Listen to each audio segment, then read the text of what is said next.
Oh, I thought I was going to go into the rear of him then, thank goodness. We didn't. I don't think there was any contact anyway. So it was side by side. Car on the left. Clear on the left.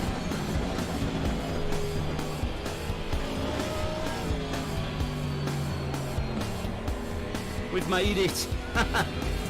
We're up to second. Woo! That was a lot of effort. And away we go for 5 laps of carnage, no doubt. Knowing this AI around Spa, I just hope we can last the entirety of this race. But anyway, down to last... Oh, I'm being spun round. Oh, I've just been entirely spun round. That was some friendly.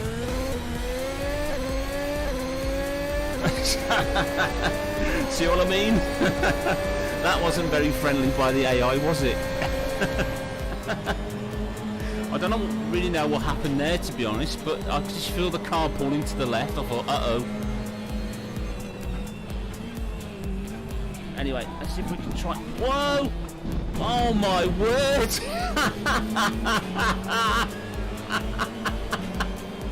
How on earth did I survive that?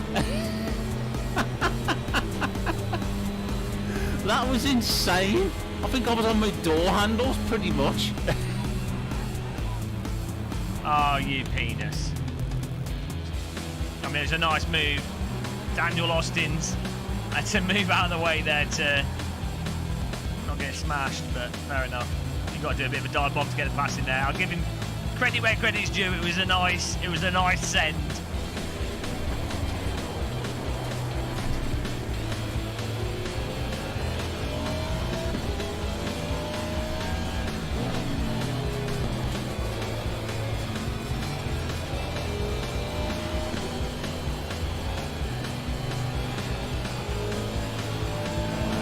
Yes!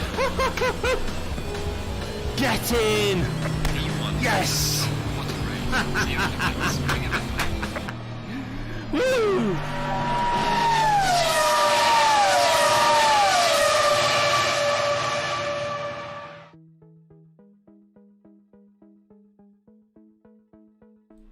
Oops, wrong one.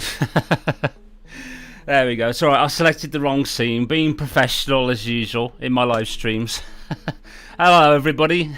Very warm welcome to you for today's live stream of the 90 minutes of Brands Hatch. So it's really good to be back live streaming once again. I apologise greatly for not being around much. To be honest, there's been a lot going on this week, which meant that I hadn't had chance to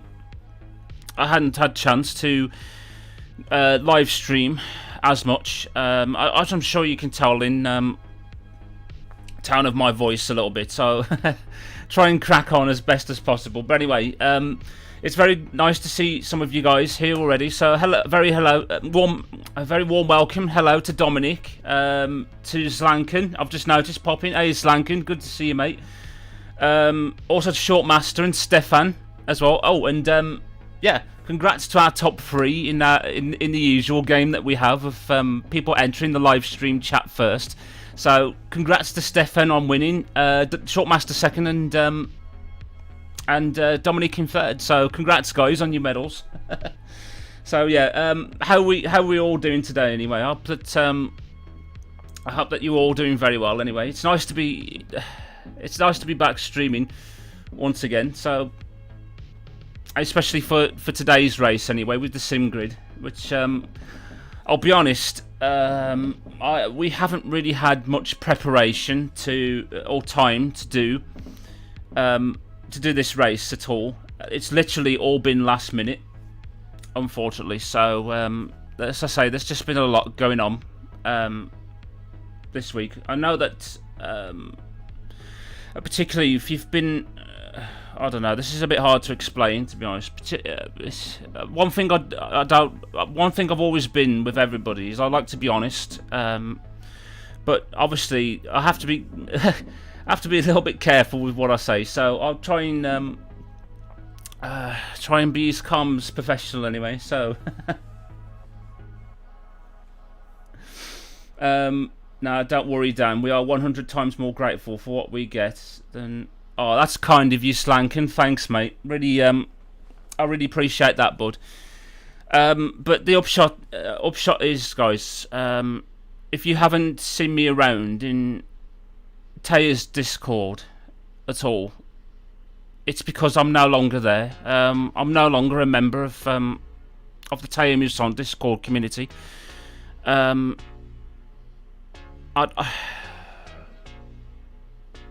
Unfortunately, as I say, things haven't been that great the last few weeks, and it just sort of came to its head on Monday, which meant that, unfortunately, I am,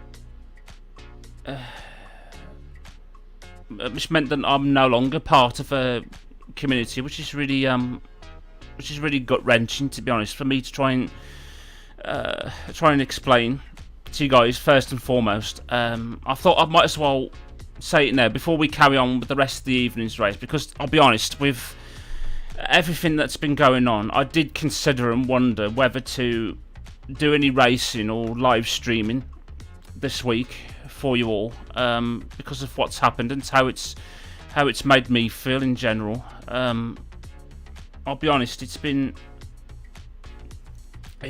rather difficult, more than even I could imagine, to be honest. Hey, Matt. Good to see you, Matt. No, I was just explaining, but if you didn't know, and if any of you guys didn't know, that I'm no longer a member of the Taya Muson Discord community. I've been. This is.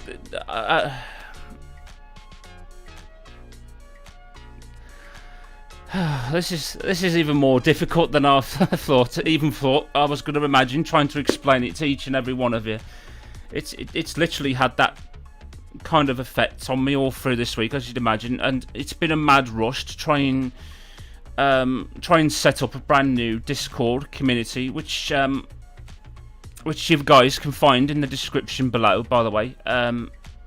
If you want to join my new Discord community that I've set up this week, but it's been very difficult the last few days, to be honest, because I've had to leave behind, a community full of fantastic people, that just the endless amounts of love and support and encouragement that you've all given me has just been, hugely instrumental in the factor as to why I've been able to keep going with sim racing content, and also, why I've been doing some of the things in the background as well. Things like coaching and the training and the track guides I've done for the community as well. And generally, I've just met so many amazing and inspiring people, and one in particular, of course, is Taya herself.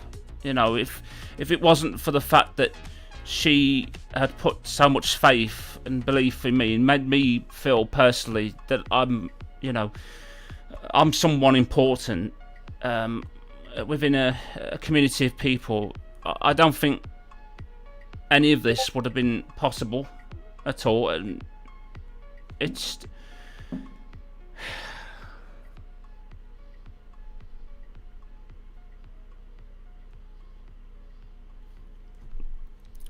just hard to find the words, to be honest. But like I say,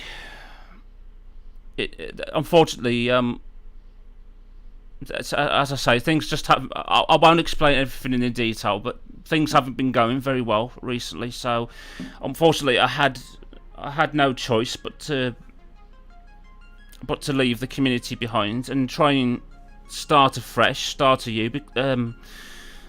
because it's been having quite an effect on my mental health, unfortunately, with some of the stuff that's been going on in the background. So, but I want you guys to know, no matter where I am, whether it be in any other community or in my Discord or anywhere, that you know, you guys can always come to me anytime you like. If you need my help with sim racing, or if you just generally need someone to talk to, then I'm always around on Discord.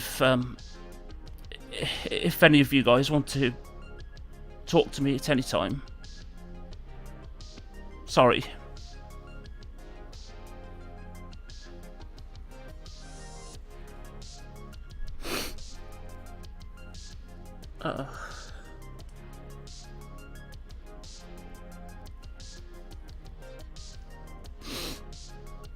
I'm honest, it's just not been a very good week, to be honest.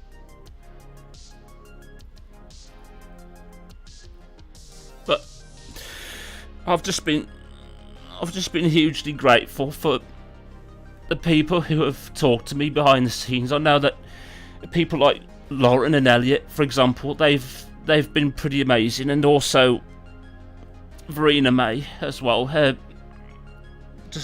words of love and support and encouragement has just helped me hugely over the last few days. So I'm sorry, guys. I don't mean to get upset at the start of the stream, but it's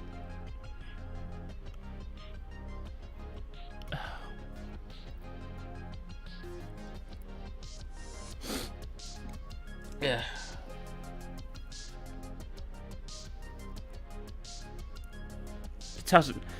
It hasn't been great, as you'd imagine. Like I say, I had to stop and think whether to carry on with the rest of this week and to carry on with today's race in particular. You know, because of how it's been making me feel. But I decided in the end that, you know, I wanted to try and keep as busy as possible, and, you know, I don't want to let my teammate Aurel down at all. He's bless him, he's been doing so much hard work behind the scenes, and also with our livery on the car as well, which I'll just show you briefly before going into the driver's briefing, which is where I need to be in a minute.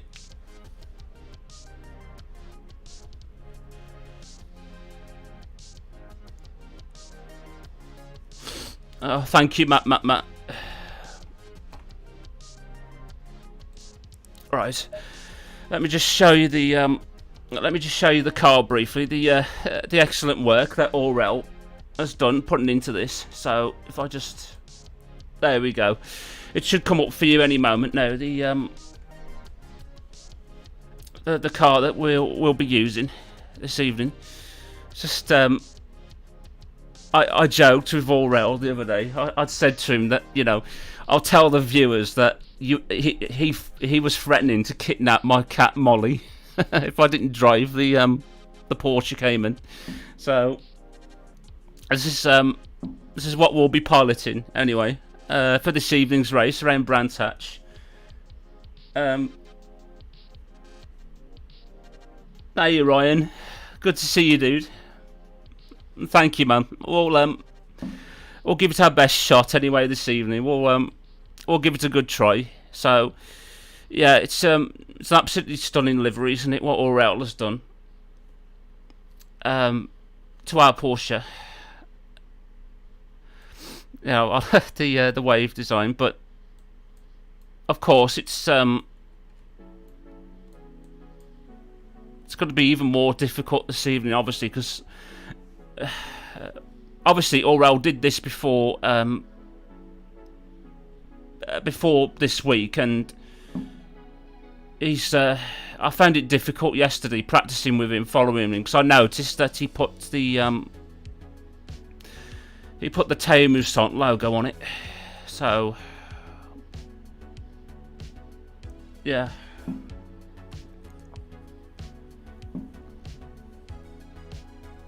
Yeah, it's not gonna be easy, that's for sure. Hey Donk. Oh, I appreciate that, Donk. Thank you, man. That's very kind of you, mate. Say it's not been that good, unfortunately. To say that it has, I'll be lying, quite literally. So, and that's something I don't want to do. I've always liked to be honest with everybody, and you know, there's no point sugarcoating things for no reason. So,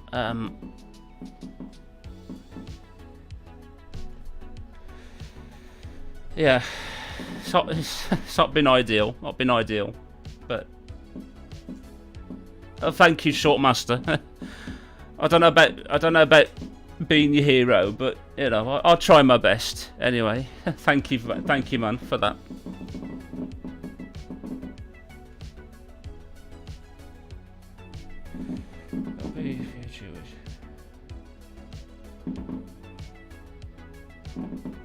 Yeah, absolutely, Zlankin. Just there's so many good memories that we've all had together.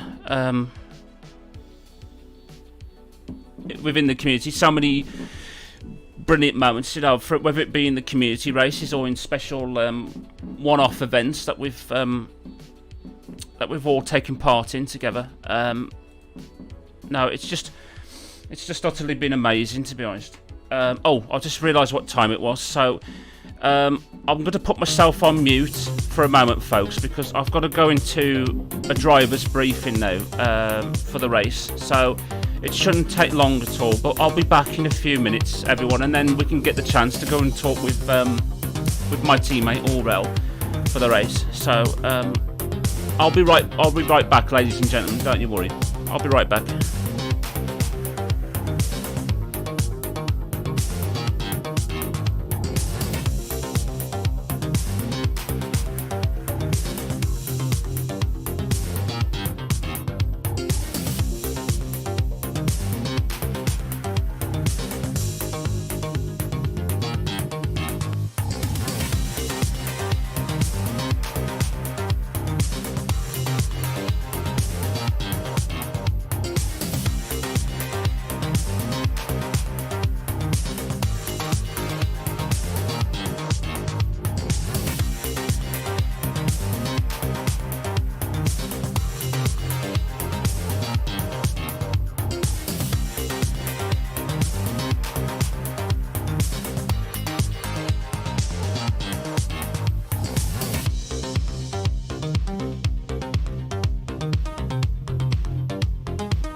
Right, there we go, everybody. Sorry about that.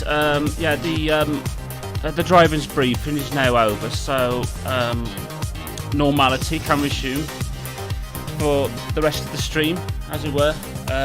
But yeah, if you've just joined, folks, I apologise if I... Let's get rid of that message. There we go. Yeah, I apologise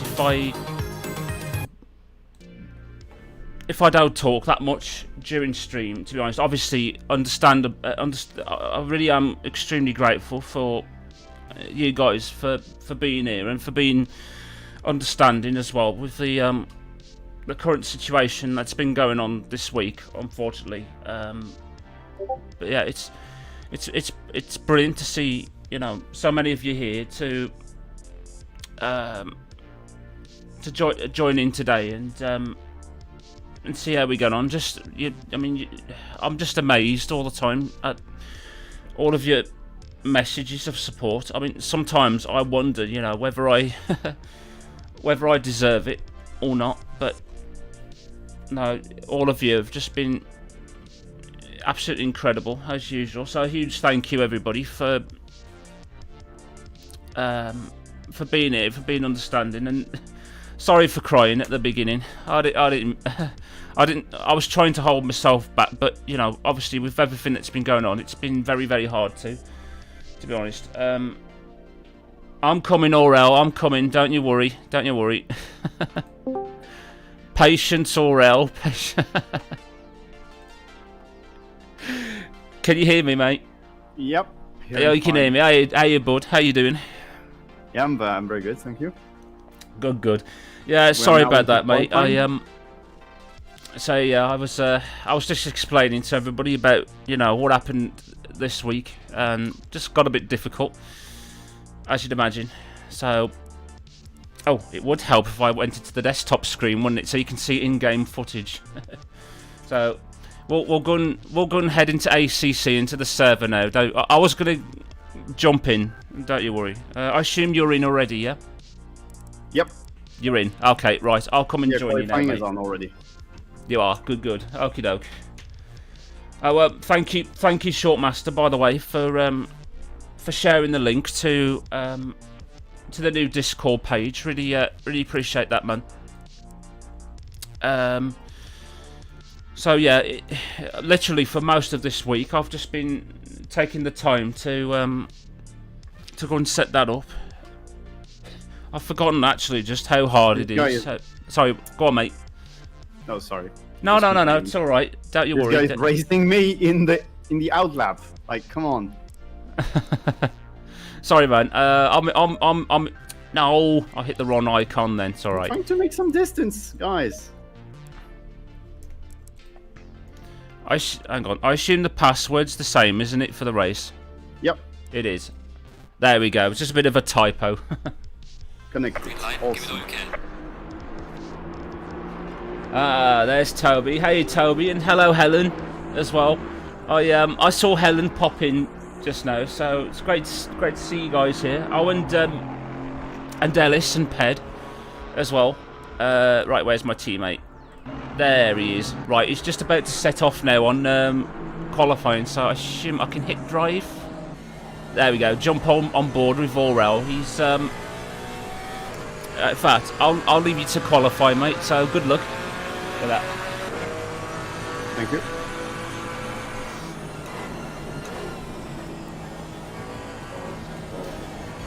So as you can see, unlike Kailami, we've switched it around. So Aurel's going to be starting the car first, and then I'm taking over. So this is chaotic already. Oh, this is mad. And that's one bad lap. Yep. It's a pity there's... well, keep going around for the rest of the lap and see what happens, but it's a shame, to be honest. I mean, Brands Hatch being so small and, you know, all the cars, it's going to create a traffic jam no matter when you leave the pit. So, it's good to see you, Ellis, and Ped as well. I hope that you're both doing very well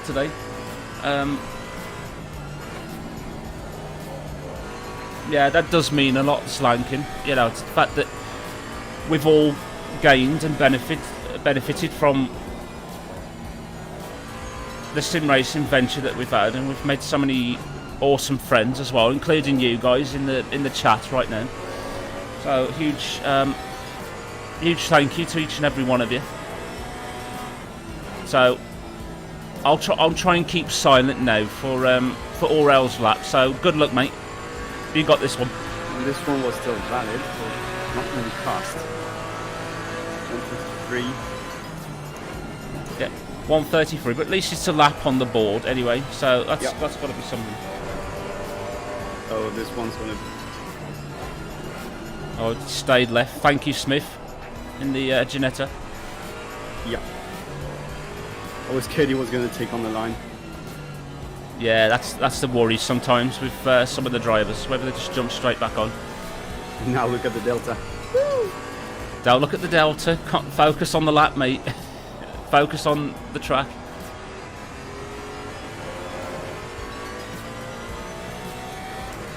So it's easily done, folks. You see the delta go up and you're tempted to keep looking at it all the time, but that's going to affect your concentration going around the circuit.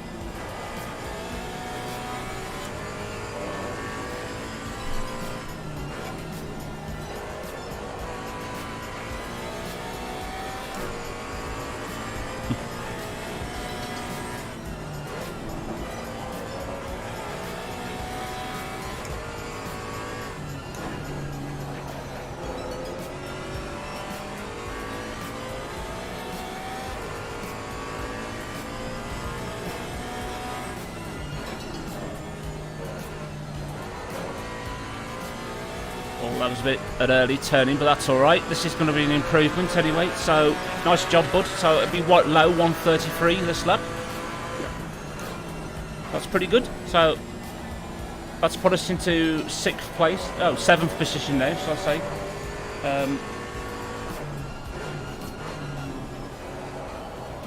Yeah, indeed, Slanken. It's I always find, you know, with certain games, there's just far too much information on the screen. It's too distracting.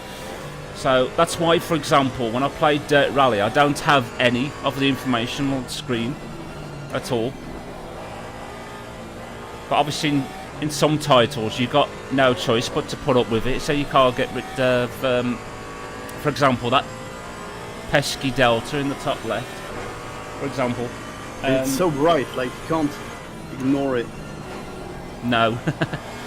No matter what you try. I wonder if the game developers did that deliberately to try and distract you as you go around.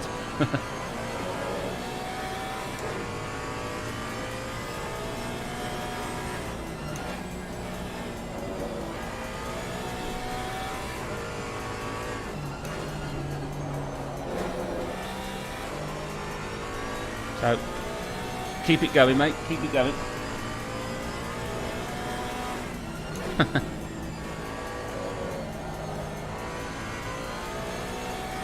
Yeah, that's what I do. To be honest, short mastering Dirt Rally, all the delta and the progress, everything is turned off.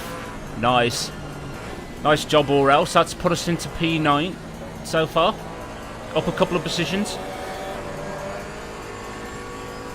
Hey, Lauren, as well. Very nice to see you, Lauren. By the way, I mean, you've only just joined, Lauren, but I thanked you and Elliot earlier on in the stream just for your awesome support that you've both given me this week during the difficult time that I was having and still having, to be honest. But no, just support from you two and everyone else has really meant a lot, particularly from some of you guys at the start of the live stream too. So I really hugely appreciate everything that you've done for me this week. So a big thank you to you both. It really does mean a lot. And to Aurel, of course, when we spoke yesterday, when we did team practicing testing.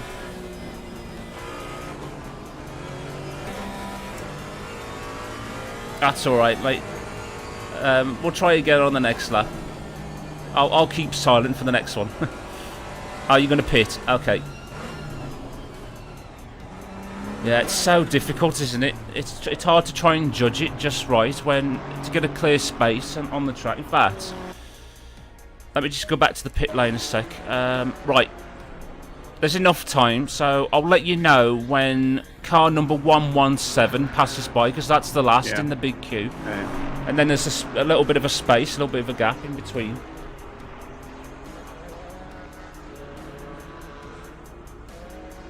Yeah, I think I should go now. Yeah. Yes, definitely do it now. So when you get to the end of the pit, you'll see the back end of number 117 as you go out. In fact, you'll be fine. Just cleared. There we go. Nicely timed.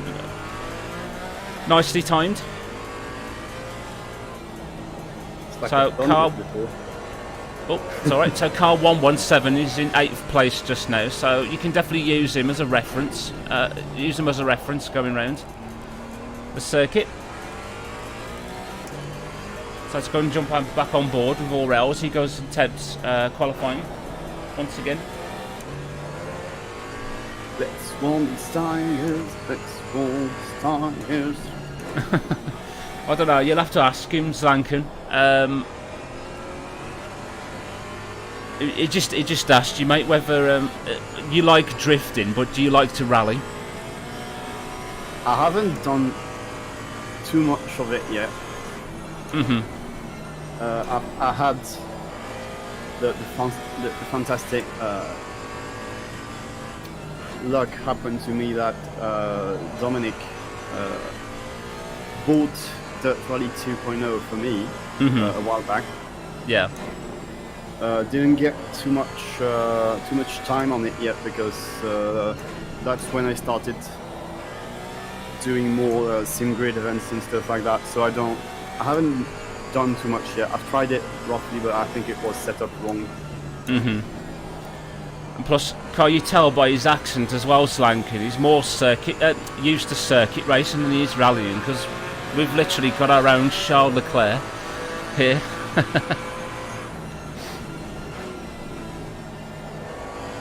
So it's uncanny, isn't it, how much he does sound like Charles Leclerc. Yeah, it's difficult at the moment, Lauren, to try and look at all the positive things at the moment. It's just however long it'll take, or if I'll ever get over this. It's gonna hurt for a while. Let's be honest. So at the moment, I'm just trying to keep as busy as possible to try and, you know, not focus too much on what's happened. But obviously, you know, when I had to... Oh, it's alright, mate, you're still up, so... Oh, that's alright, there's always the next lap. The tyres will definitely be up to temperature next lap, so... you can get even more speed.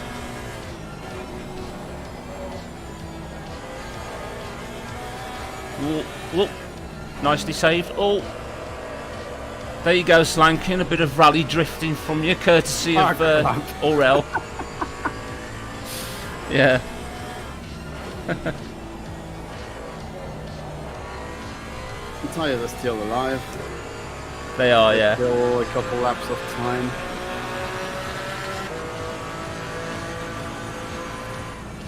Thank you, Ellis. That's really kind of you, man. Thank you. I've been in the last couple of weeks, especially. I've been enjoying, you know, the conversations that we've been having on Discord as well. That was really awesome. It's nice to, you know, it don't matter who it is, really. It's nice to be able to get to know the community within Discord. So that's kind of you, man, to say that you got my back.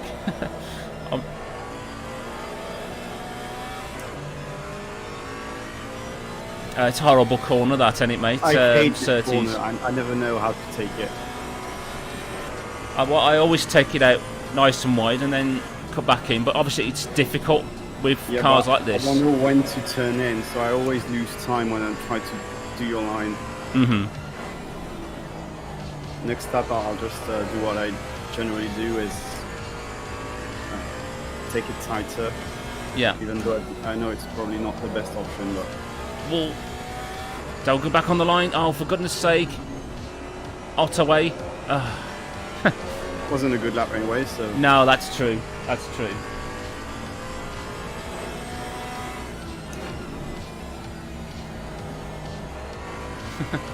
Yeah, I think there is. Shortmaster. Let's turn it into a drift car. It does. The Cayman drifts so fucking well. It's... Oops. There we go. Yeah, it's indeed. It's alright, man. I'll keep silent for the rest of the lap. So, good luck.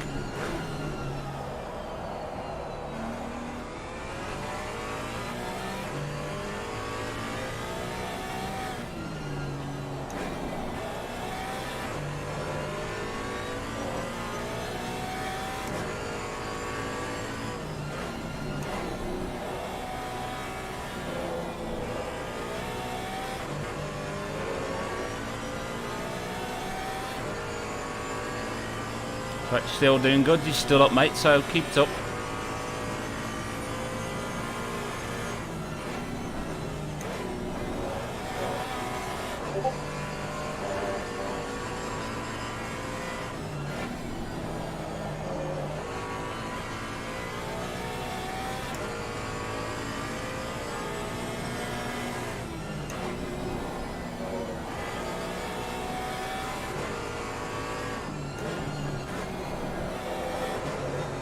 Oh.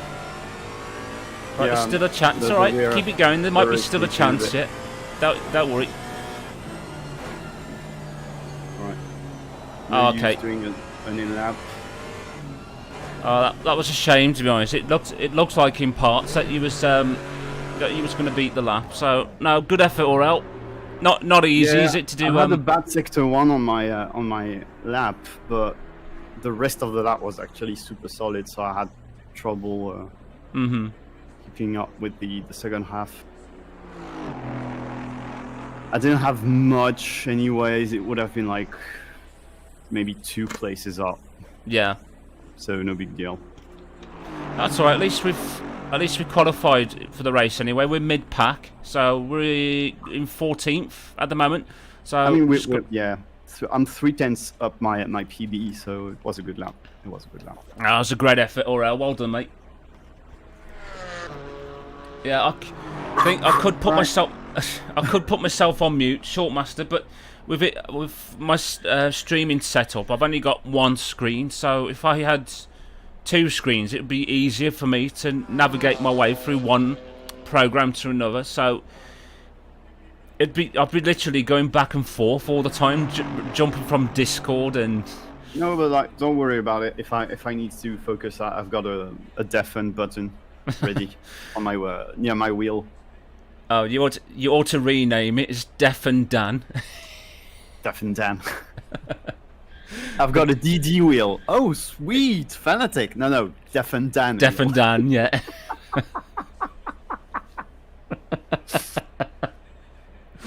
That's the one. That's the one. Oh no. Oh, you're kidding. Light rain. Did you remember to do the tyre pressures for light rain? Yeah. You did. Oh, thank God for that. So I'm on the damp setup. yeah. I haven't done the strategies though Oh, right. for wet and dry. Yeah. Can you just tell me the? I'll do 2. I'll do 1, a dry and a wet. Can you just tell me the pressures, real quick? I could do, but it's not letting me allowed to go to the garage. Oh God. Oh, hang on. No, but the screenshots. Oh, the Use the screenshot. Yeah, I literally just remembered the screenshots. Don't you worry.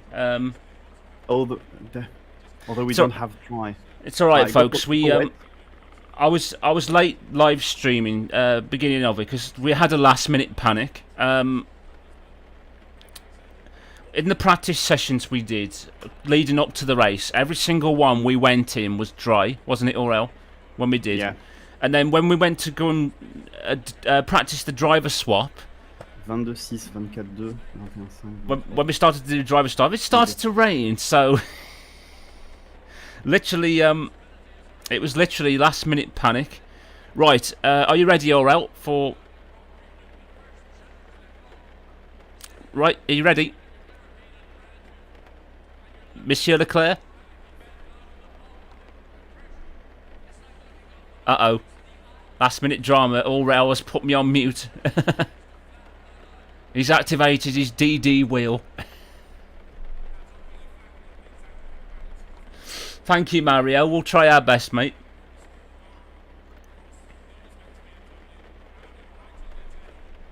Aurel? Bear with me a second, folks. Hang on.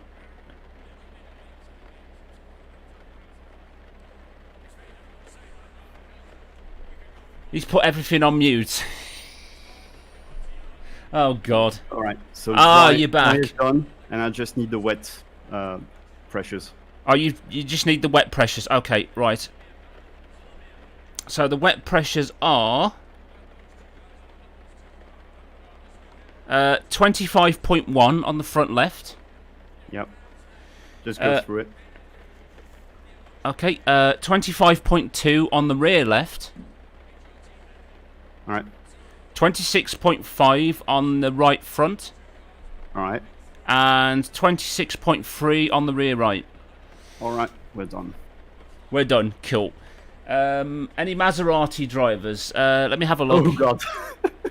That'd be very brave if some of them were. Let's be honest. Yeah. Let's have a look. No Maserati drivers. Although there's a lot of Porsches and Aston Martins in this race.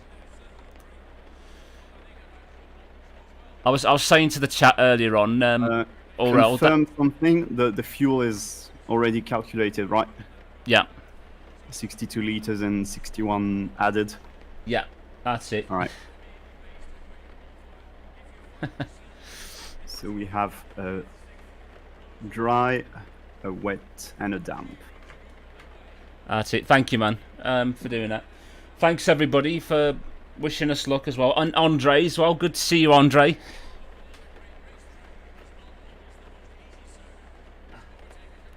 So a bit of a last-minute panic, but we'll get things sorted anyway. As I say, we haven't really had much chance to go and prep for this one. And I don't know why I've put my gloves on. I don't need them yet.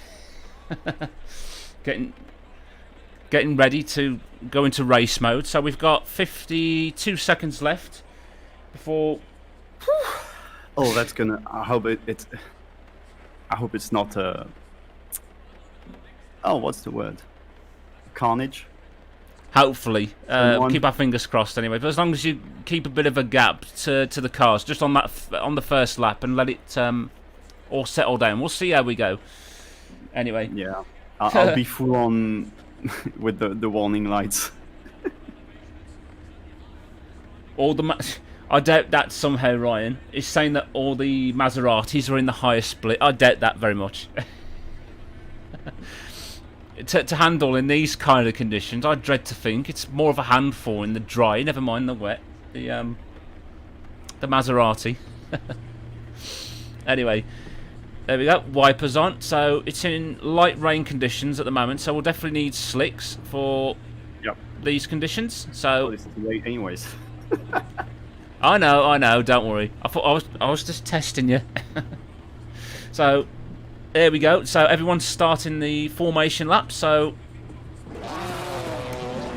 there you go, Slanken. Nice sound now of the Ginetta revving up.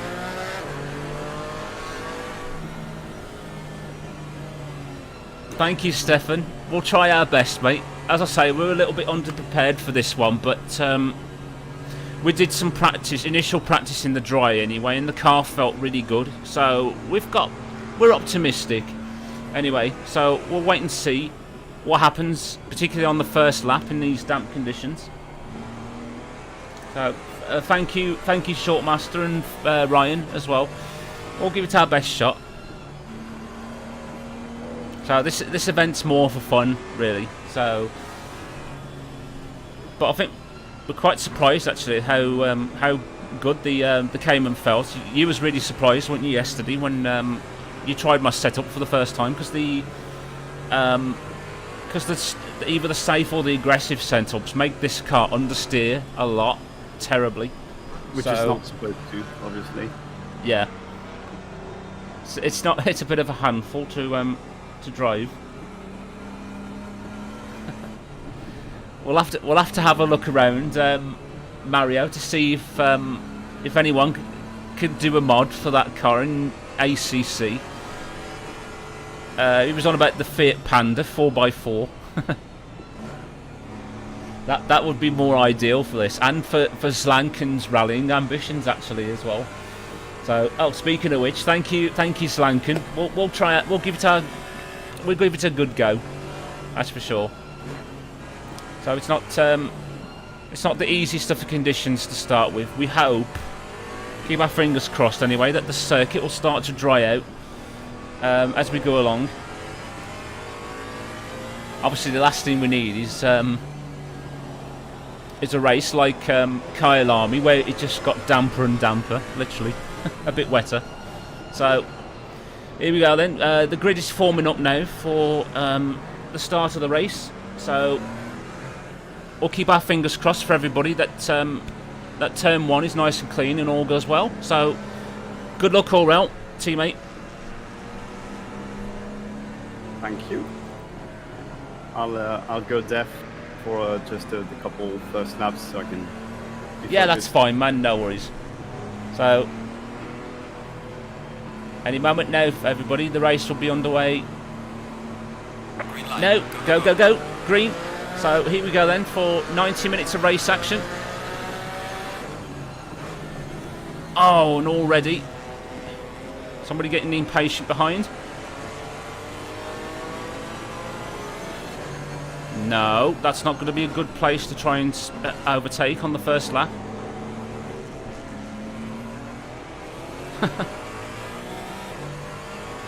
So, nice and tidy. Oh, I say nice and tidy for everyone, but the Aston that just bumped us has gone off. Oh, carnage in front. That's it.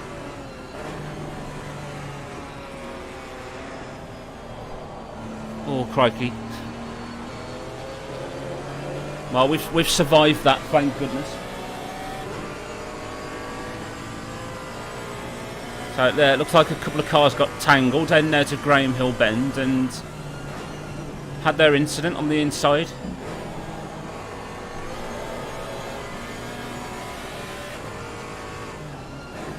I'm 4 minutes behind.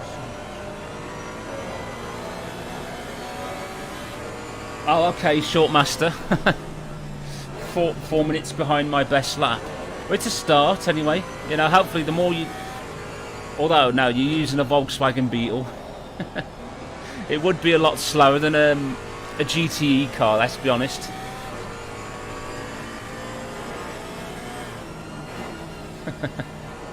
Yeah, it's always tense to start, isn't it, of the race. So, that's the end of lap 1, and Aurel has done a brilliant job avoiding the carnage, and he's up to 12th place already. So, a brilliant opening lap for Aurel. Not as chaotic as I thought it would be at the start of the race, but we've benefited. So at the moment, I say it's difficult because we haven't had any practice in the damp conditions. Only literally about just about caught it. Nice job, Aurel. Literally about 25-30 minutes before the live stream started. So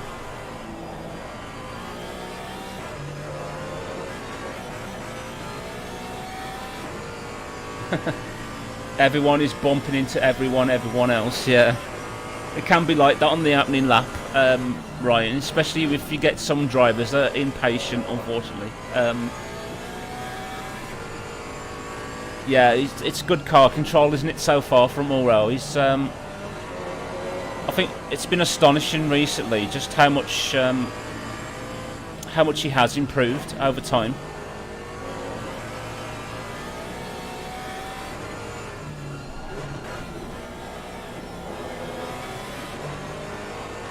Oh, Little bit of a slide, but that's okay. He's hanging on to the pack in front anyway, so... But yeah, as I say, Aurel's been doing brilliantly recently with his efforts in sim racing, just how much he has improved and his confidence since being in Taya's community, but also, you know, what he does behind the scenes as well. Helping some of you guys with paint liveries for the Porsche Cup event that you've got going on at the moment. Generally, it's just been great. So it's been brilliant to see his improvement.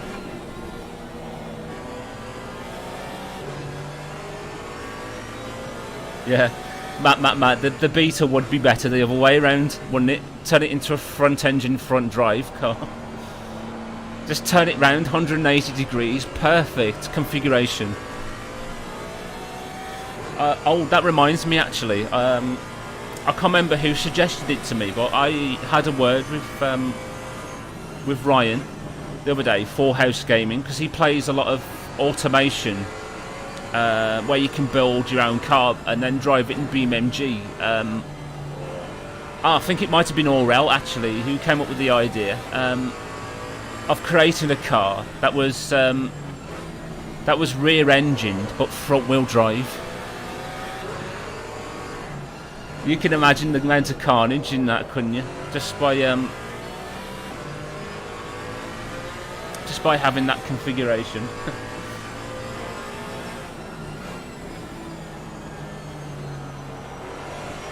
Yeah, the thing is, Shortmaster, you do a lot of dirt rallies. So, what some people are better at better disciplines. Whereas, for example, I'm fairly okay at circuit racing. I tend not to do as well in rallying, with dirt rally as well. So, I am back. Hey mate. Funny enough, I was waiting for you to come back and say about selecting me as driver, but you did that already. So.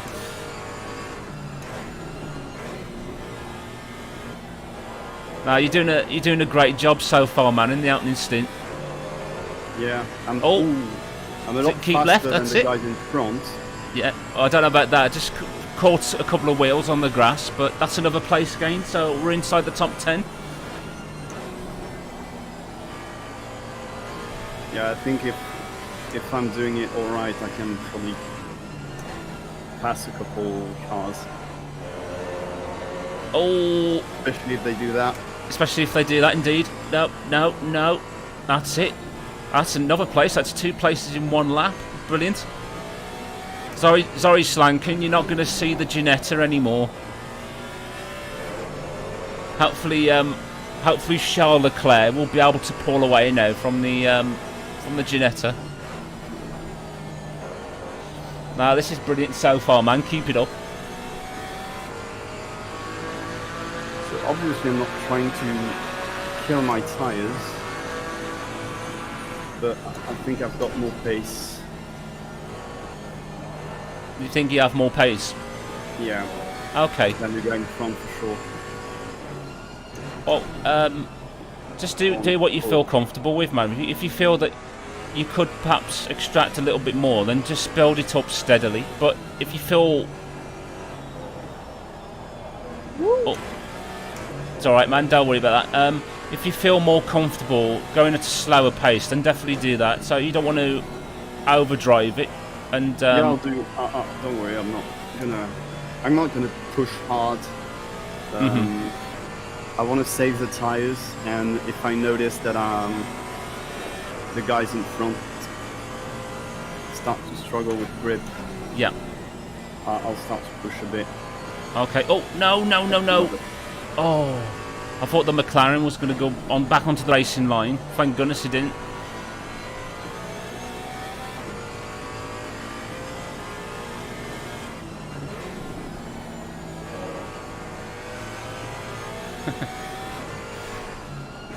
Yeah, indeed, Shortmaster. It is very strange, to be honest, to be able to do a race in a Porsche rather than an Aston Martin. So I said to the audience earlier, Aurel, that you've... Oh, that's another place. Nice.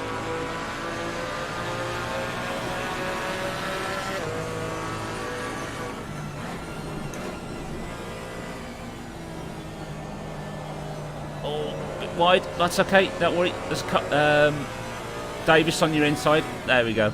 So just like that, we just gained another place. So up to 8th position. Yeah, I was saying to the audience earlier, mate, that you threatened to kidnap my cat if I didn't drive the Porsche. So, no, to be honest with you, I had the car of choice for Kyle Lamy, so it was only fair that... Oh. That's it, they're still going. It's alright. There we go.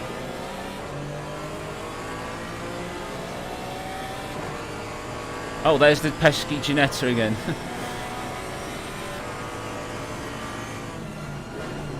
Indeed, Stefan. A race in a Volkswagen Beetle of sorts.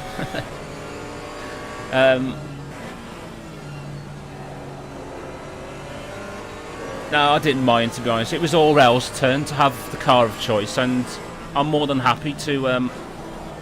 Oh, nicely held.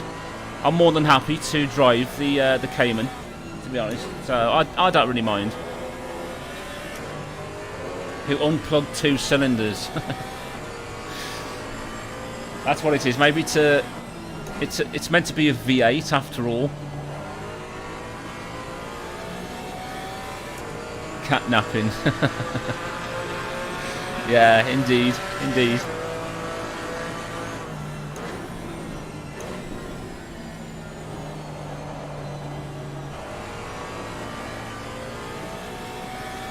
So we're just in the first 10 minutes of the race now, so Aurel's done a brilliant job so far. Made up a few places and we're sitting in the top 10. Oh, it's alright, no worries, mate. Yeah, try and avoid the curbs if you can, on certain corners. Yeah. Trying to get as much width as I can. Yeah. It's very, very slippy. It's like ice skating, literally, when you hit the curves.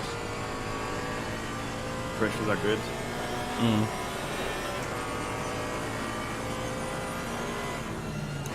Yeah, I think circumstances definitely helped Shortmaster with getting the BMW of Davis back the right way around, but yeah, it was very sporting of Aurel to lift off and wait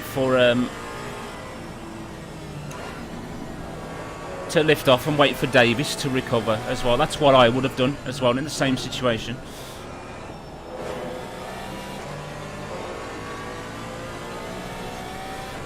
So yeah, it's been going pretty well so far. I don't know what you guys think, but Aurel's doing a super job so far.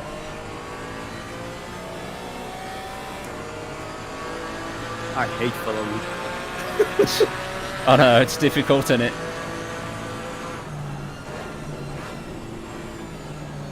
Especially when you're eager inside to get past someone and you're a bit anxious about doing so. Yeah, I can get like that sometimes, so don't you worry. So it seems to be, it might be a little bit more difficult for the audience at home, but I think the rain droplets are about the same. It hasn't eased off.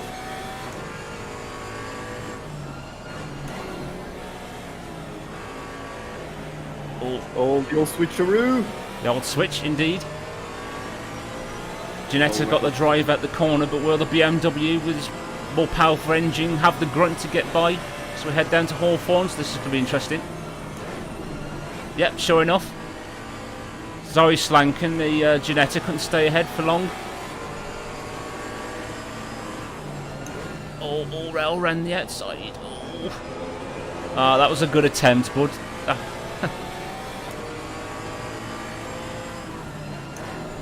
Oh, the touch. The Ginetta's going to have to give the places back.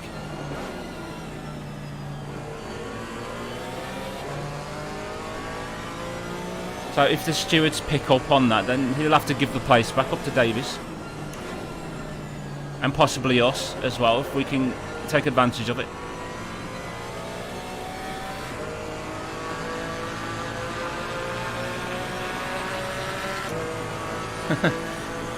Yeah, following can be fun sometimes, but it also can be a bit intimidating, especially when you can't find a way to get past Ryan on some tracks, depending on the corners that you get. Yeah, I'm not very good at overtaking either, so I know I'm faster, but I just... Oh, come on, what's wrong now? Oh, it's alright, don't worry. There we go, nicely recovered. Yeah, the brakes are particularly difficult in this car, I find, because you have to more or less try and brake in a straight line. You can't do trail braking like you would. Yeah, I know, I was just doing the same thing as usual and didn't want to turn. Guess I locked. Yeah, Shortmaster, literally after our brilliant efforts at Kyalami, Aurel's definitely picked endurance racing bug up. Oh, speaking of which, there you go. That was an overtake. Oh, It just stops turning. What's wrong? it's just the way that you have to slow this car down. It's particularly difficult. Yeah, but I'm doing the same as usual. Yeah.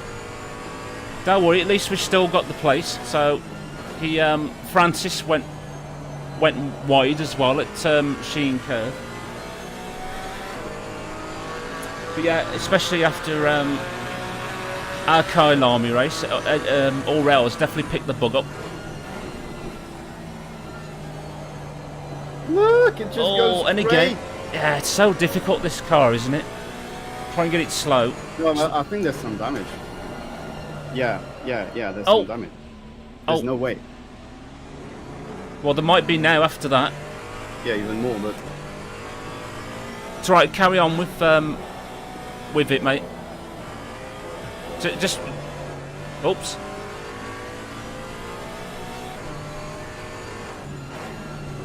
I think it might have distracted you a bit, the fact that you thought there might have been damage.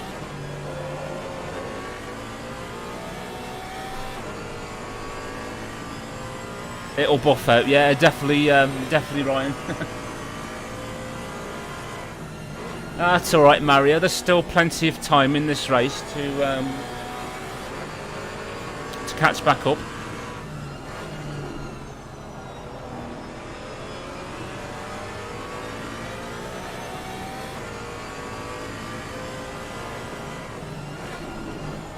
That's it. Right, that was going to be our corner anyway. Oh, not quite. That was a good effort though. Overtake on Francis at Sterling.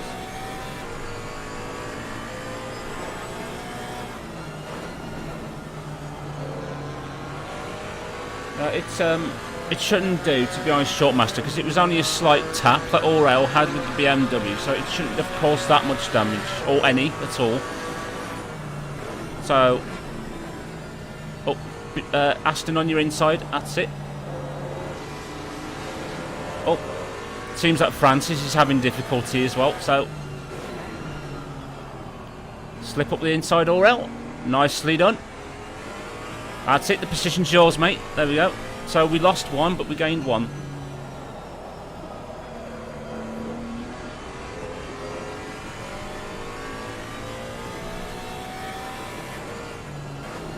Yeah, it's obviously Andre. Yeah, it definitely depends on because of tyre wear as well. It affects the performance of the car. So I don't know if that's something that Aurel is occurring with right now, because obviously in these conditions you have to try and work the tyres a little bit harder to keep them up to temperature. So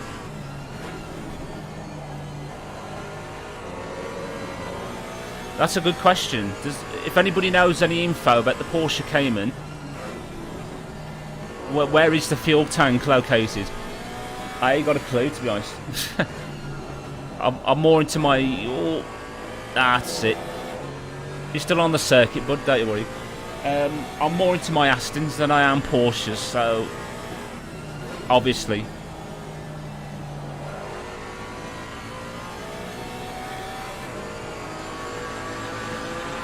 I know. To be honest with you, Matt.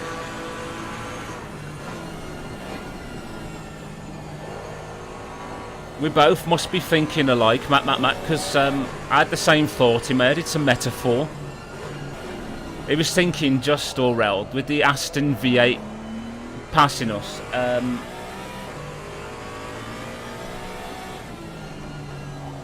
Sorry, I've got to let you concentrate for these two corners.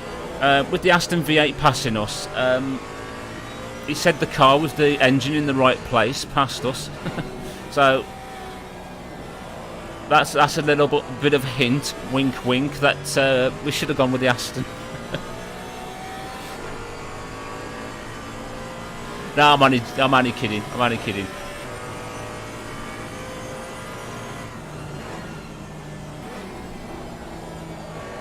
Is it feeling any better for you, man, on this lap?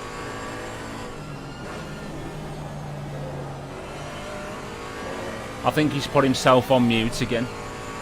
I don't blame him, to be honest. Just to be able to concentrate driving round. It's obviously a little bit tricky because we've done this last minute to try and get the car settled for the damp conditions. It's definitely not easy.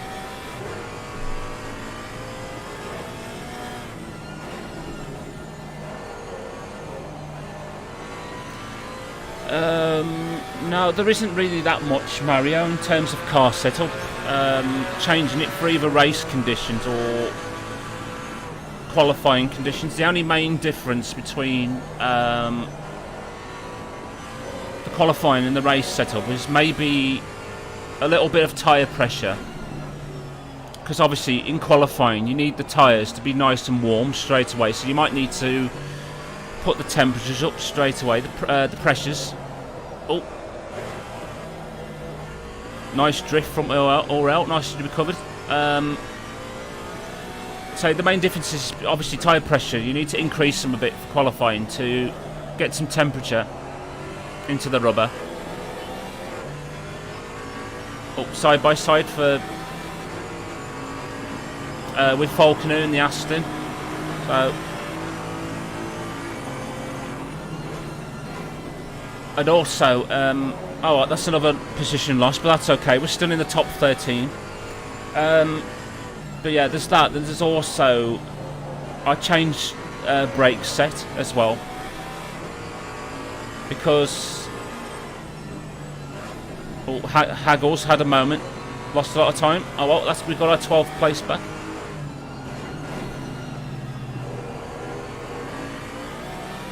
Yeah, with the brake set, I find that brake set 2 is the best for racing, particularly if you do enduros, because they can last up to about 12 hours. The brake pads on brake set 2. So for qualifying, you need the best stopping power possible. So with the Porsche, for example, I use brake set 4 for qualifying. They're the best brakes to have because they're no good for racing at all. They suffer with a lot of fade very quickly. Do brake set 4, but they're perfect for qualifying and with lighter fuel. So that's the main two differences really between the two setups, between qualifying and the race. Having heavier fuel loads compared to lighter fuel loads. Whoa. Nicely held, Aurel. The car's just, I think, a little bit difficult in these damp conditions, to be honest. Yeah, it could be a bit of dirt he had, Ryan, on the tyres. Yeah, definitely. Could have affected the performance a little bit.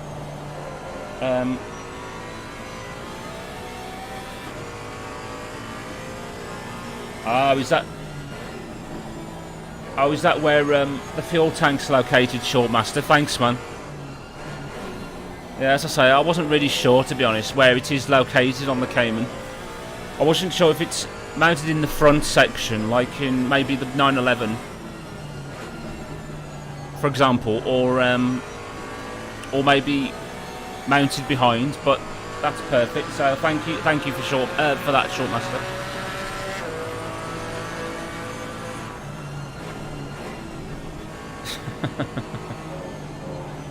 Oh, Matt. Roman engineers 2,000 years ago. I know. I'll put the horse in the carriage instead of in front of it. Yeah, that's the technical thinking. It wouldn't surprise me if that's what the philosophy that Porsche went with this car.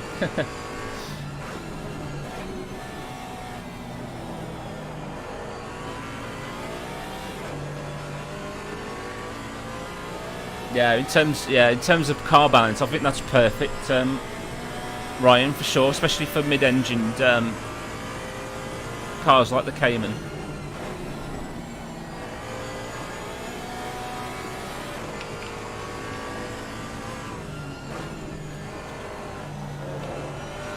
So it won't be long now, folks, before I take over from Aurel for the race. 25 minutes left in his stint, and then I'll be taking over for the final 45 minutes. Bear in mind, I haven't driven the car in the damp conditions yet, so I haven't got a clue, to be honest, what it will be like. But if it's like what Aurel's experiencing right now, it might be a little bit skatey, to be honest. But it'll be good fun anyway to experience this car in these conditions.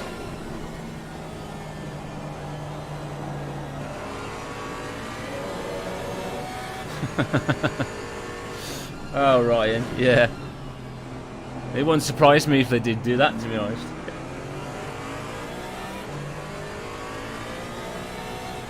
Another... Oh, he's just caught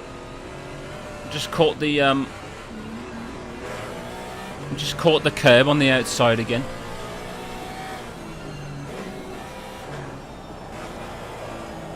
If anything, folks, I think this is definitely a graphic demonstration of why you should avoid the curbs in the wet conditions, even in damp conditions like this, because as soon as you touch them, it upsets the balance of the car. Some curbs you can get away with, but ones like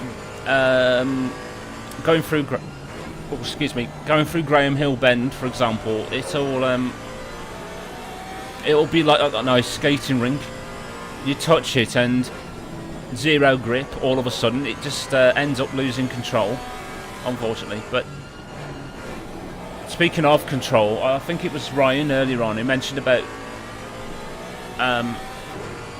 Aurel having good car control, which he did that time. Hey, Silent Shark as well. Good to see you, dude. Thank you, buddy. We'll try our best anyway. Say Aurel's done really well so far. We qualified 15th. Well, he qualified the car 15th, and just over 20 minutes in, and we're currently sitting in P12 at the moment.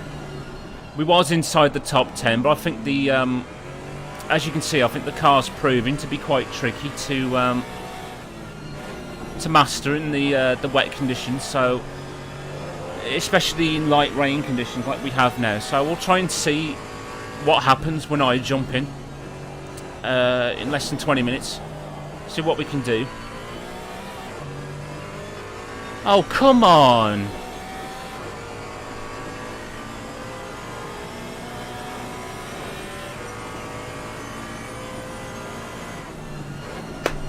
Well, that was a bit stupid. I know there was contact, but at least, you know, Aurel didn't gain any advantage from it. He let the BMW pass, but unfortunately we've been handed a 15-second penalty. Ah, shoot. So it looks like at the pit stops it could drop us down. Let's have a look. Fringes of the top 15. Oh, man.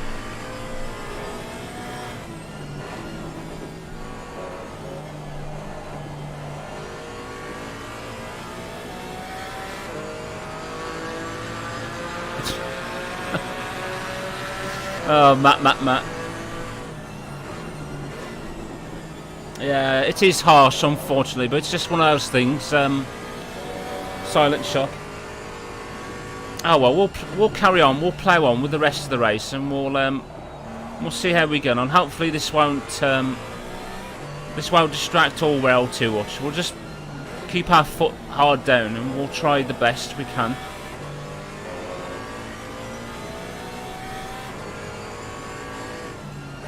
For the remaining part of his stint.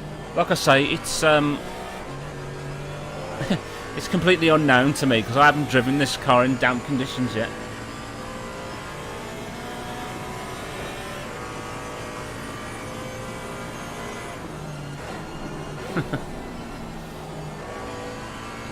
Yeah, I'll try, Ryan, I'll try. The thing is, we'll serve the 15-second penalty at the pit stop, so like what happened at Kyalami when I picked up a 15-second penalty.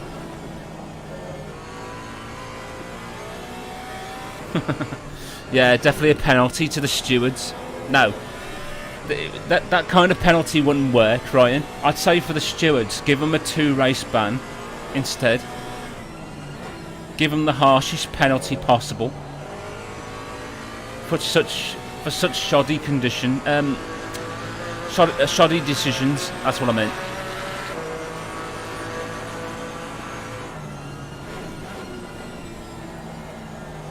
Yeah, definitely a 2-race ban for the stewards. No, silent shock. It was Aurel's choice of car, because I picked the Aston for Kyalami, so I thought it would be fair if if Aurel had the car of choice, and he decided the Porsche Cayman. So I like to be fair. So I like to be able to race something which other people would feel happy and comfortable with. So if he likes the Porsche, we'll race the Porsche, and that's what we're doing. So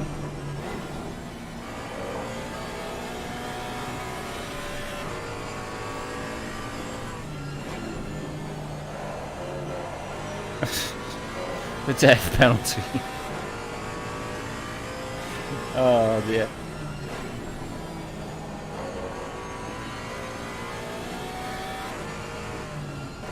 I just think the reason for the penalty, Mario, was for the contact,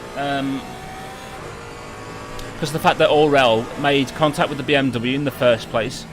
So, but I think they should have looked at the circumstances beyond that.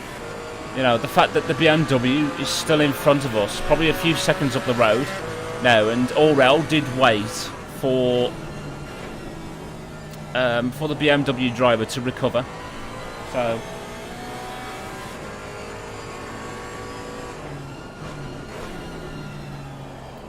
yeah, I think he's starting to get the hang of it now. I think the fact that he's put me on mute, he's activated his DD wheel, Deaf and Dan wheel. I think that's definitely helping with his concentration already. So yeah, he's definitely getting the hang of it now. He's doing a really good job. He's Aurel.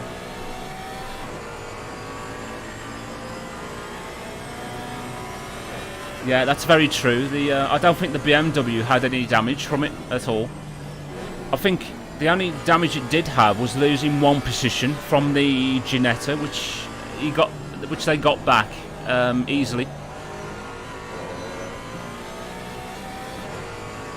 But hey ho, it's one of those things. It's a long race. We'll definitely make up the time that we've lost. Obviously, it's going to be, like I say, unknown for me because of not driving the car in the damp yet. So, but I'm sure within a few laps we'll get used to it again. But whilst we hit, well, oh.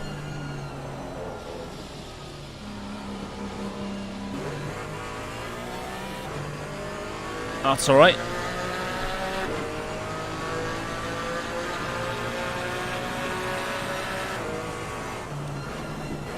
I don't think we've lost too much time, so Yeah, that's absolutely fine.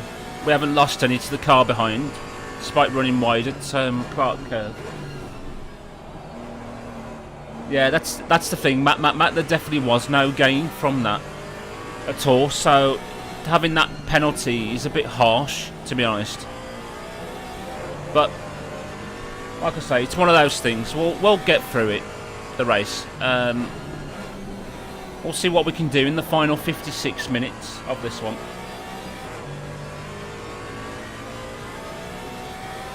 So yeah, it's what we've survived worse. we'll get through it, don't you worry. Yeah, Shortmaster. I think the only issue we did, well, two issues we did have was Kyle Army was the fact that I picked up a 15-second penalty when I outbraked myself and hit a Porsche on the first lap. So I definitely deserved that penalty. And then later in the race, Aurel had that heart-stopping moment where he spun on the final lap of the race. But thankfully, we had a big enough margin back to P3, so we didn't end up losing second position at the end, which was really, really fortunate about. But no, that was a brilliant race, that one. So, I mean, despite this penalty we've got now, we'll try and see what we can do in the remainder of it. Anything can happen. Incidents can occur. Drivers can make mistakes, damage their car, and cause them to pit for repairs. So, literally anything can happen.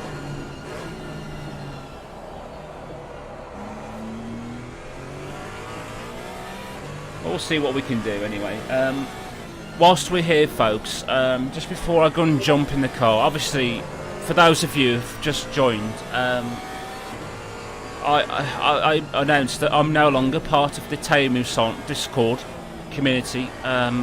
So I've spent most of this week trying to set up a brand new Discord. So if you want to join that, I mean, you don't have to if you don't want to, but if you want to join my Discord, there's a link in the video description below, or knowing Shortmaster, he'll probably quickly copy and paste it like he did earlier on, bless him, for the Discord. And tomorrow I'll be hosting a community race in Assetto Corsa Competizione around Spa-Francorchamps. So if you guys would like to take part in that tomorrow in the community race, you're definitely more than welcome to. So all you need to do is join the Discord, and all the details for it are in there.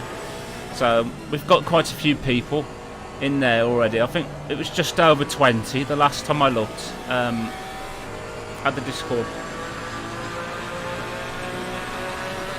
So yeah, it hasn't been the best of weeks, unfortunately. So I did consider pulling out of this race at Brands Hatch, but I didn't want to be honest, because I thought it would be hugely unfair on my teammate Aurel. You know, considering that he wanted to do this race and the amount of time that he'd spent on our paint livery as well. So, oh hey, Cal Sonic. Good to see you, dude. I don't want to. I don't want to. I don't want to say anything on stream, to be honest, because it's not my character to stain someone's reputation, basically, or say bad things. That's not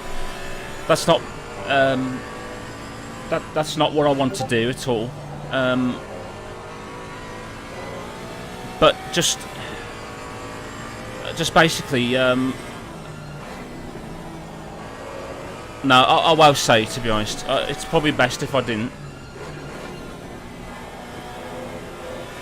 But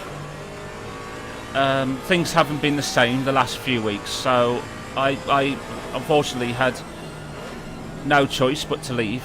I didn't want to, but just something that happened the other day that meant that it was my time to go, to be honest. But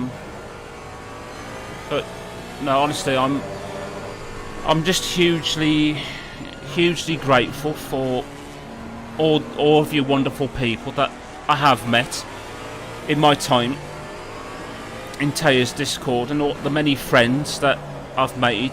Oh, as Aurel catches the car. Nice save, Aurel. The many friends that I've made and people that I've helped out with as well, and being involved with the More Female Races project and the charity race as well back in June with Taya. That's something that will live long in my memory. It's something that I'm never ever going to forget, for sure. That's why this is just particularly difficult time at the moment, to be honest. So, as I say, I do apologise, folks, for not being bright and cheerful like I normally am during stream. As I say, I did consider just being away for a while and not doing any content and not racing today, but I thought, you know, I'd do this race for Aurel, because it's something he wanted to take part in, and I was more than willing, more than happy to team up with him again for this. So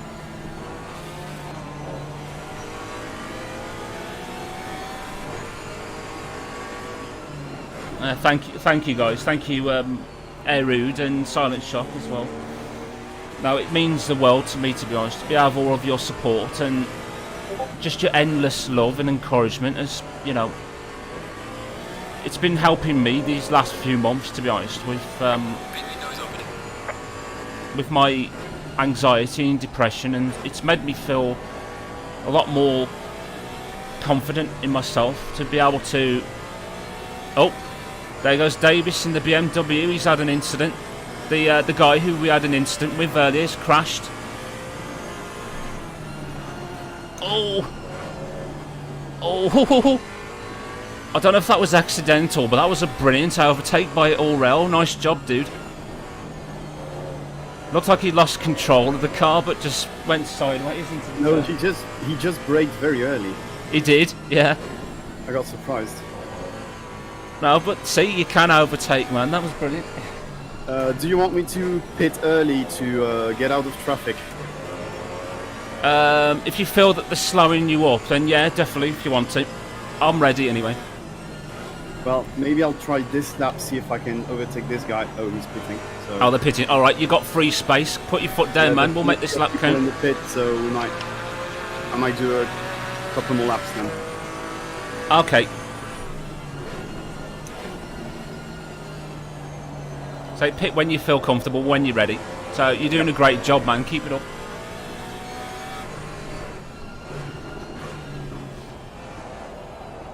Thank you, Shortmaster. That's really kind of you, that is, to have all of the support from you guys in the community. It really does mean a lot to me. Let's go drifting, baby. Absolutely.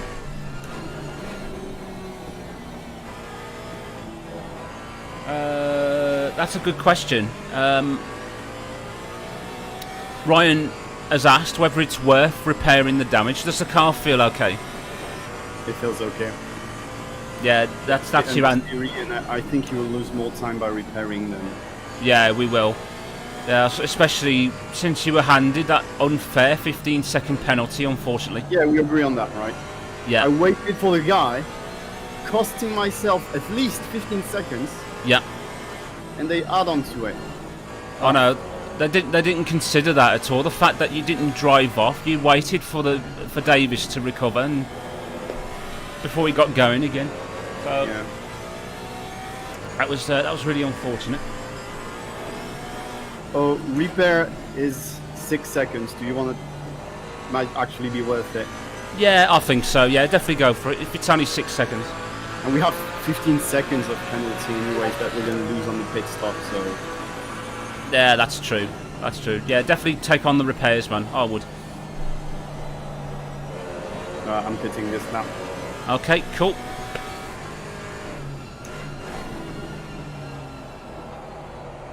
Oh, that's brilliant news, Cal Sonic. fact, while you're here, mate,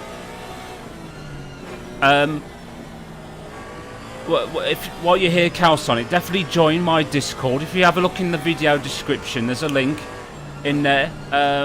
You definitely have to share all the information with us, man, about your endurance team. That sounds like a really exciting project that you've got going on.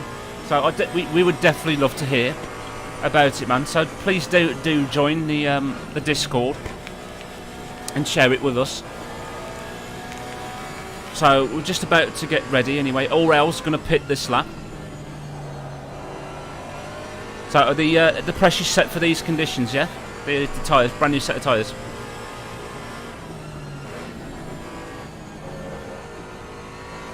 Yeah, I'll have to check this. Okay. So if not, don't worry. I can cope. Might be a little bit slidey, but I can cope.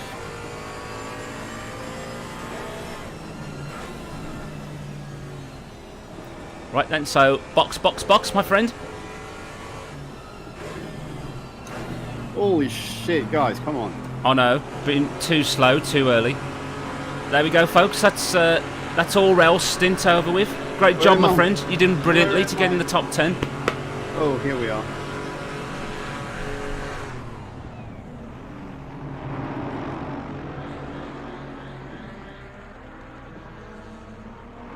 No, Calsonic. It's just I haven't been able to talk to everyone, unfortunately. I've just been really busy with trying to set up a brand new Discord after I left Tayers. So no, definitely do talk to me, man. I will try to write to you at some point. So anyway, better take over from Aurel. So kept me grounded. 30 seconds. Oh, 30 seconds. Oh, there's still a bit of time yet. Okay. Yeah, repairing and penalty. And penalty, yeah, of course. Unfortunately. Yeah. Yeah. Can we? I'll go on the SimGrid Discord and ask about it. Okay, cool. No worries, man. But 12 seconds. thank you. 10. So, That's 5 seconds. 3, 2, 1. Come on, let's go. right, here we go then. Go. There we go. Trick I've learned to get the mirror back up, cycle through all the camera views, and it comes back up.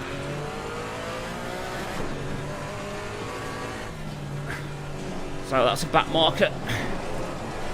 So here we go then, folks, for Clear on the left. the final half of the race. So we'll see what we can do from here.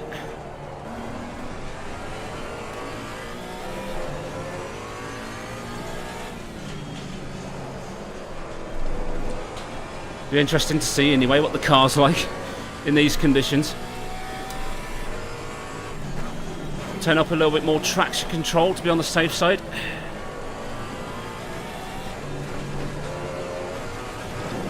Slipping and sliding on cold tyres. Thank you, Elliot and Mario. I'll try my best.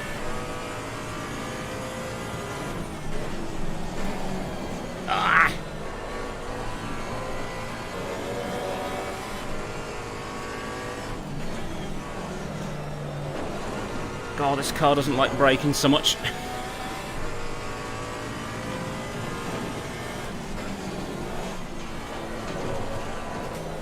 Come on. There's just no grip at the moment in the tyres.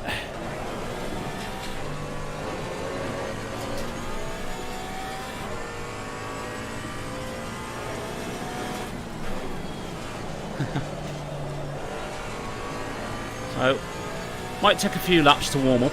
Is that what you found earlier on, mate, when you drove round? There's a car exiting pit lane. Yellow flag, be careful. There's a slow car ahead.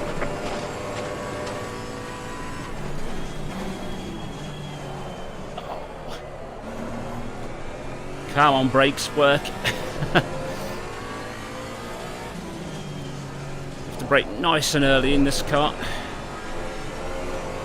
and in a straight line, otherwise you ain't got much chance.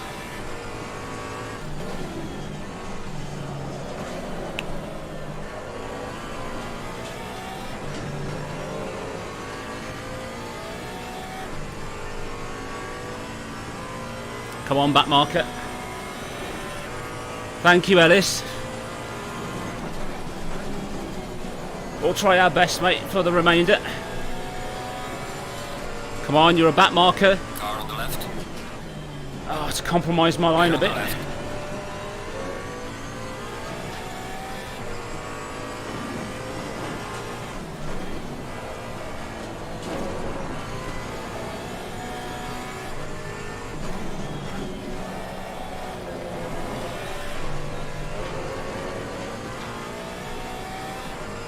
Aurel did a really good job throughout that stint. So, hopefully I can do it.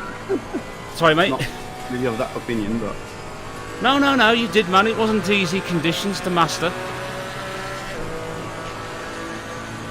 Well done, mate. The fastest step so far. Because I'm learning to discover what the car's like in these conditions since I haven't driven it yet. well, basically you can't push the braking markers at all. No, definitely not. And I found that I gained a lot of time braking a bit earlier, Yeah, taking slow lines, but pushing the throttle a lot more. So I think, I don't know the turn names, but some of them are better in second now, where we used to take them in third. yeah. So corners like Graham Hill Bend, for example.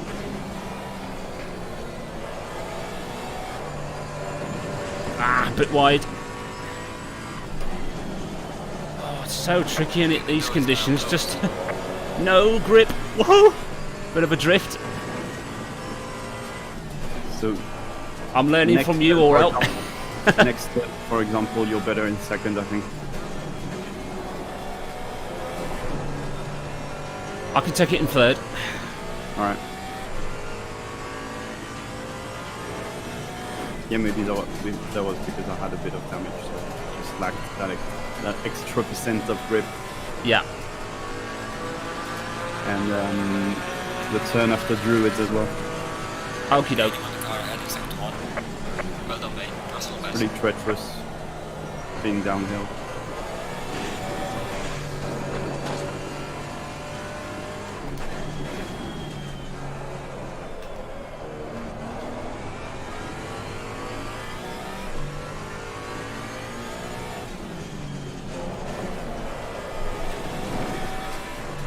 Yeah, it gets you better traction out. It does, yeah.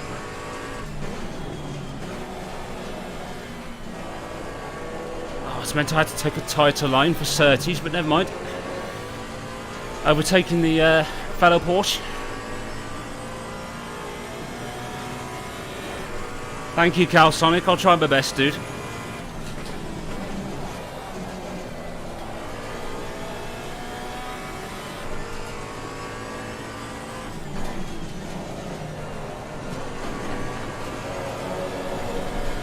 Oh.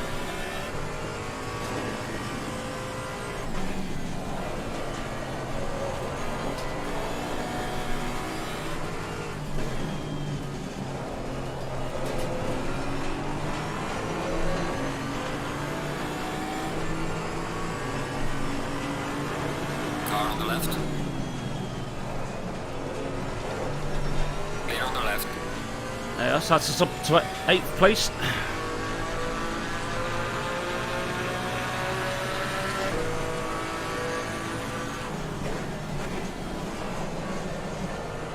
Oh, that was a bit too early for Paddock Hill.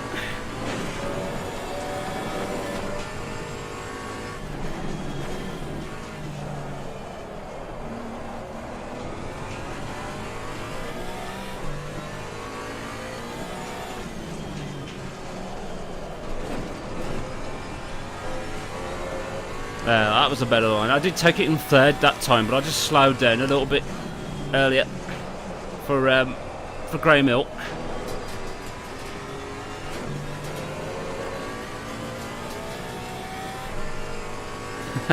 Thank you, Ellis. It was quite a good overtake on it, on the Aston.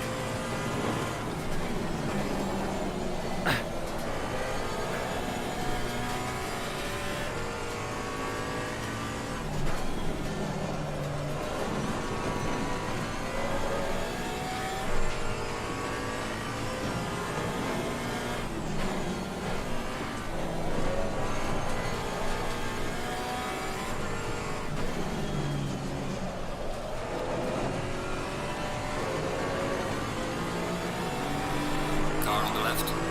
I wasn't sure which side he was going to go then. Clear on the left. Oh well, so that's us up another place, up to P7. So I've got a bit of a gap now to the next car in front.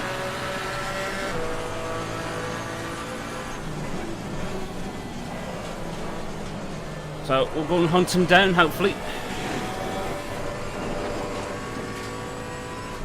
Okay, so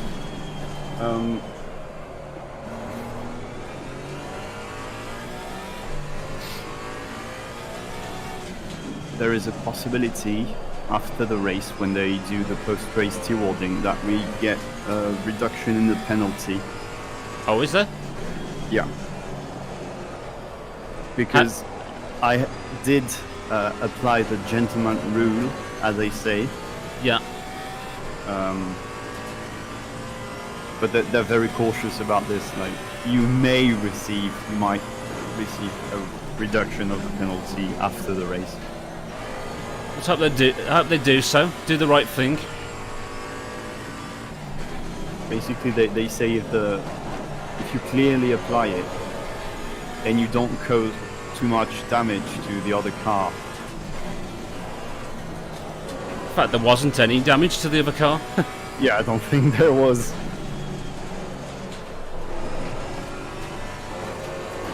There was no damage at all because he was able to drive off basically and Yeah.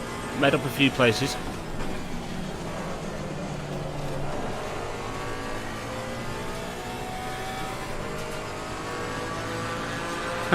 Thank you, Shortmaster.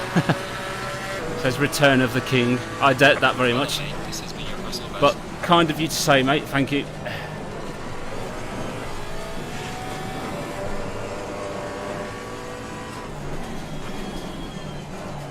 So I don't know if we're gaining on the car in front. No idea, but you'll have I'll to tell keep you. an eye on the gaps, mate, and see what it's like. I'll tell you. Yeah.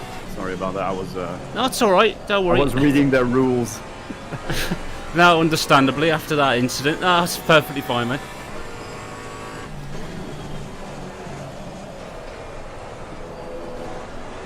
Ah, it was a bit tight through Surtees. Whoa. I think we're gaining, but I don't know by how much. So, You are 11 right now.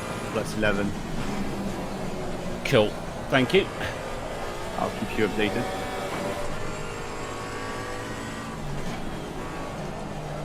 Merci, Monsieur Leclerc. Also, the weather is not changing. It's not. Okay, so it's literally going to be like this for the rest of the race.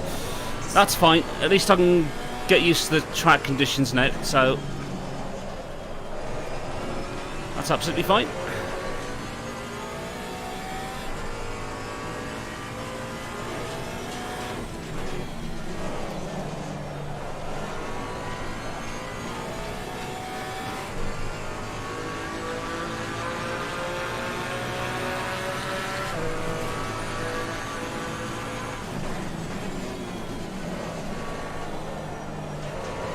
So that's the end of another lap. End of lap 34.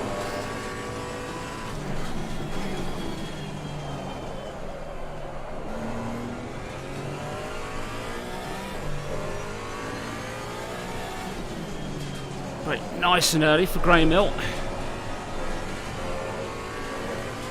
A little bit of the AstroTurf, why not?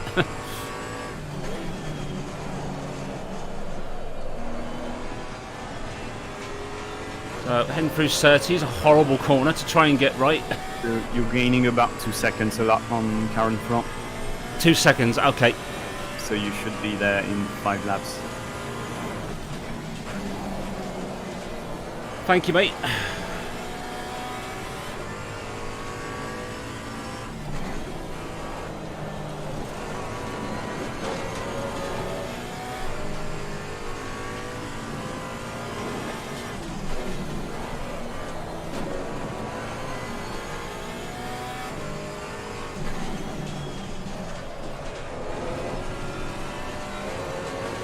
Not doing too bad considering I haven't driven this car in the damp.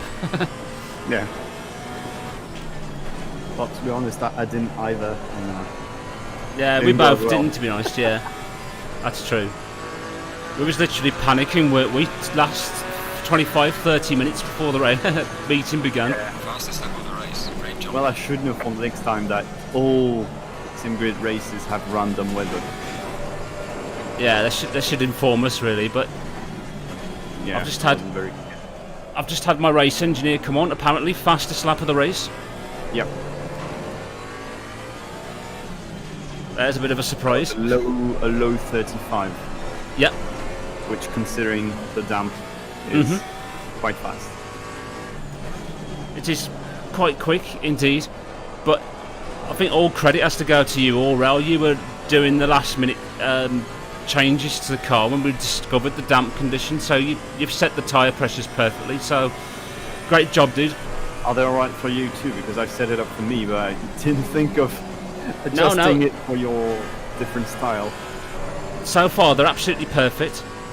All right. A tiny tad of understeer, but other than that, no, they're absolutely fine. Whoa. I say that and I just had a nice drift. Yeah. But no, great job, man, earlier on doing the tyre pressures. Well, it's not exactly very hard. No, but you've still got to try and be able to set the right pressures, because otherwise, Yeah. if they're too low, you'll skid, won't you? Pretty much. Yeah. Go sideways everywhere or understeer. That's another 3 seconds gain this lap. Is it? So, yeah, so P6 is at plus 6 seconds. Okay, cool. Thank you.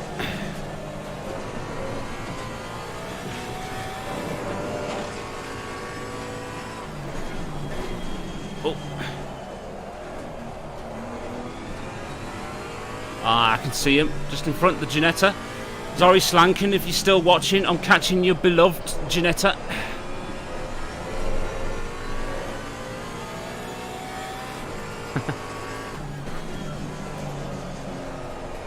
So, try and thread it through. There we go.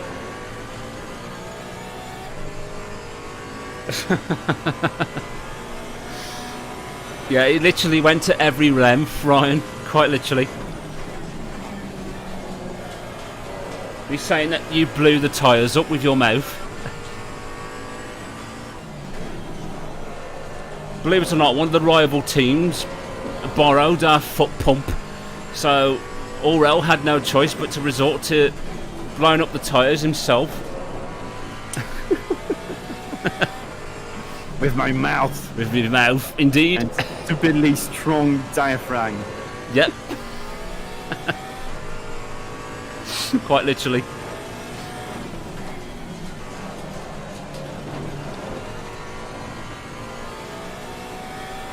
So see how we're doing on this lap.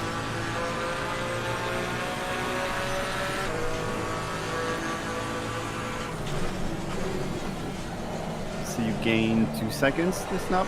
Right, plus 4. Cool.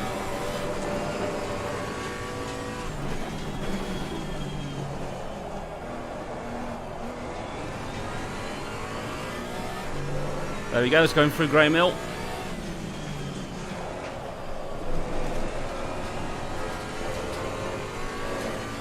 Getting a little bit of understeer now, but that's just tyre wear, that's absolutely fine. That's normal.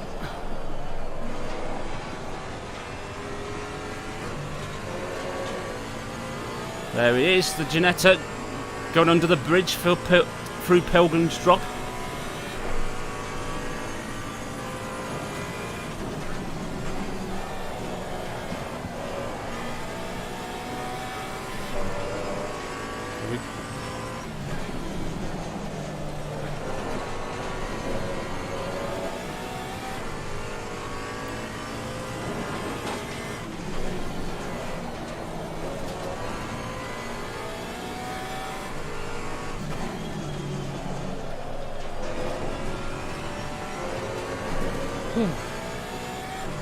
Yep, target in sight now, Mario.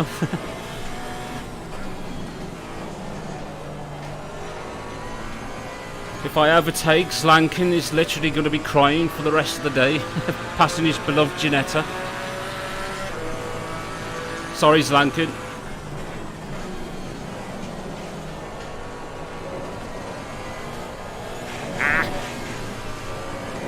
It's understeered through the bottom part. Yeah, same thing. I had a lot better time when I braked just a bit earlier. Mm-hmm. And I had a bit tighter line through the drop. Well, that's what I did, to be honest, but sometimes, depend obviously on tyre wear, but also with the car's ride height as well, it can bottom out at the bottom of Paddock Hill Bend, which could cause the front end to understeer, which I think it did that time. So you're 1 second behind. Cool. Hey, Isaac. Whoops. Yeah, thank you, dude, for tagging along and supporting us. That really means a lot, mate. Thank you.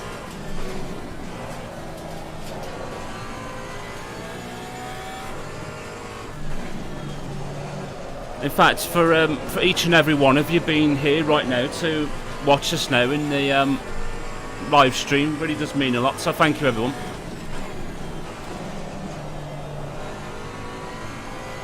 So exiting the last corner. Air Rude, yeah, I'm not too bad in the rain, it seems. Alright, so rain has very slightly diminished, so be careful with the tires. Okay, cool.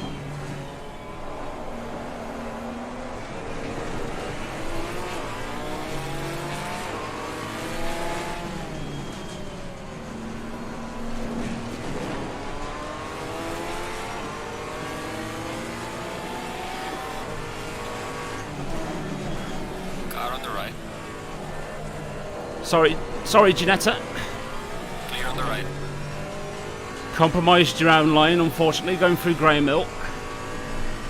We'll take that. So that's up to P6.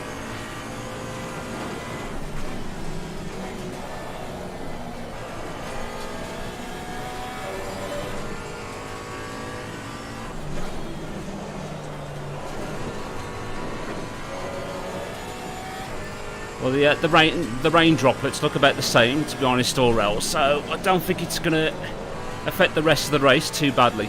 I don't think. Yeah, it's just the track is drying a little. Not much. On some parts, I mean. Well, There are drying patches. well, the pressures are reading the same at the moment. They haven't gone up, so they're absolutely Good. fine. Awesome.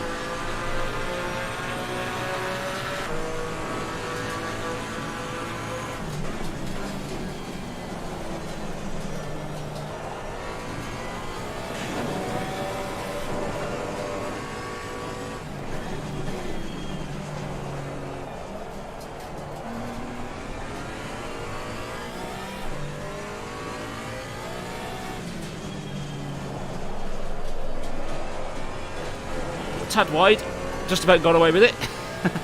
Through Grey Mill.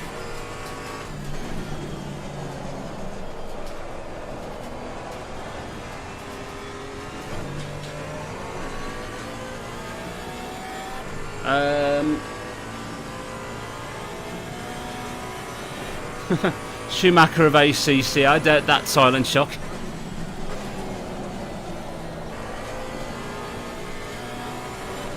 I was hoping you'd say, like, you know, Ayrton Senna or Lewis Hamilton. Oh well.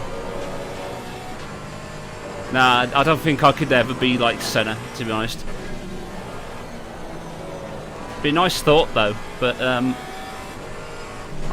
don't quite have the same skills or talent as Senna. Slow car ahead. Oh, Yellow flag ahead. back marker. Yep. Oh. Funny enough, Silent Shock's next question was how far P5 is up the road. The answer is a lot. Yes. Over 45 seconds it looks like at the moment. 52, 41. Oh, I think he's got an issue. 38. 37. Car on the left. Clear on the left. And 38 it is. Okay. So it doesn't look like we'll be gaining any more places unless something dramatic happens in the final. How long have we got left? Just over 21 minutes. Yep.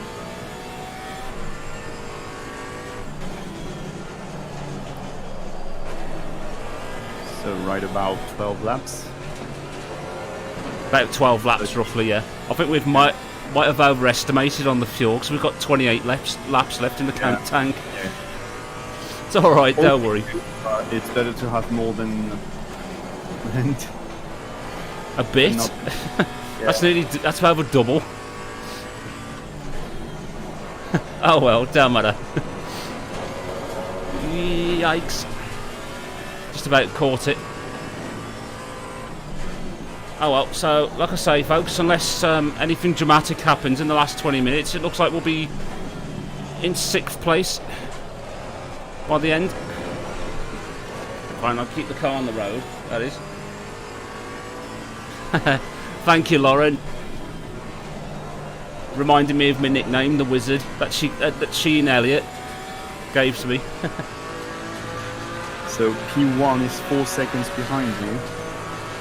Is he? Right, okay. In front in sector 3. I'll keep you posted whether or not he gains time. Okay, cool. Thanks, man.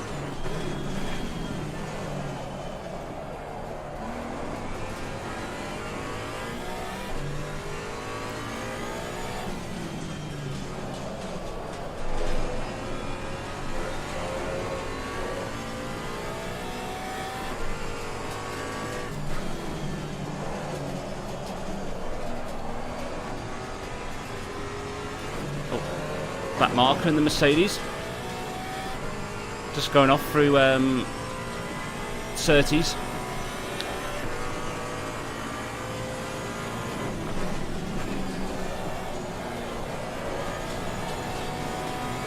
Car on the right. Thank you very much, Clear dude. on the right.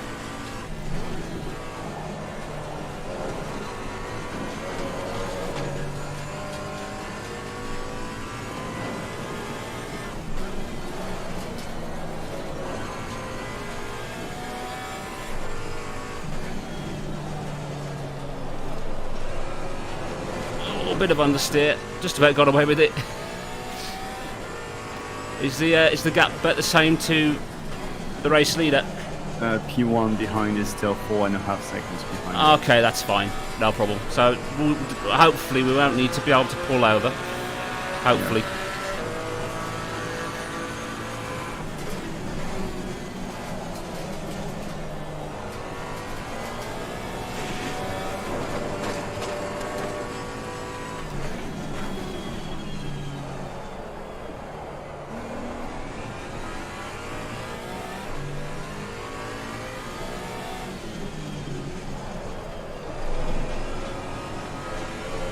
Whoops, bit slippy slidey.